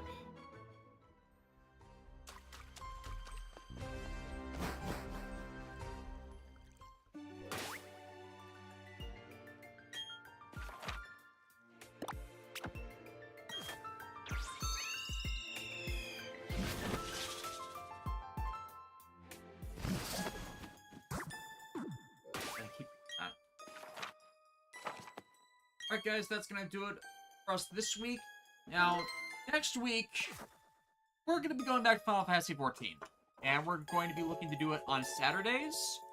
So it will require some finagling. Alexis at least has next week off, on a Saturday. I will be seeing about doing a shift swap for my schedule, and John has afternoons on Saturdays off. So hopefully we can get that all sorted out. If not, we'll let you guys know on Blue Sky.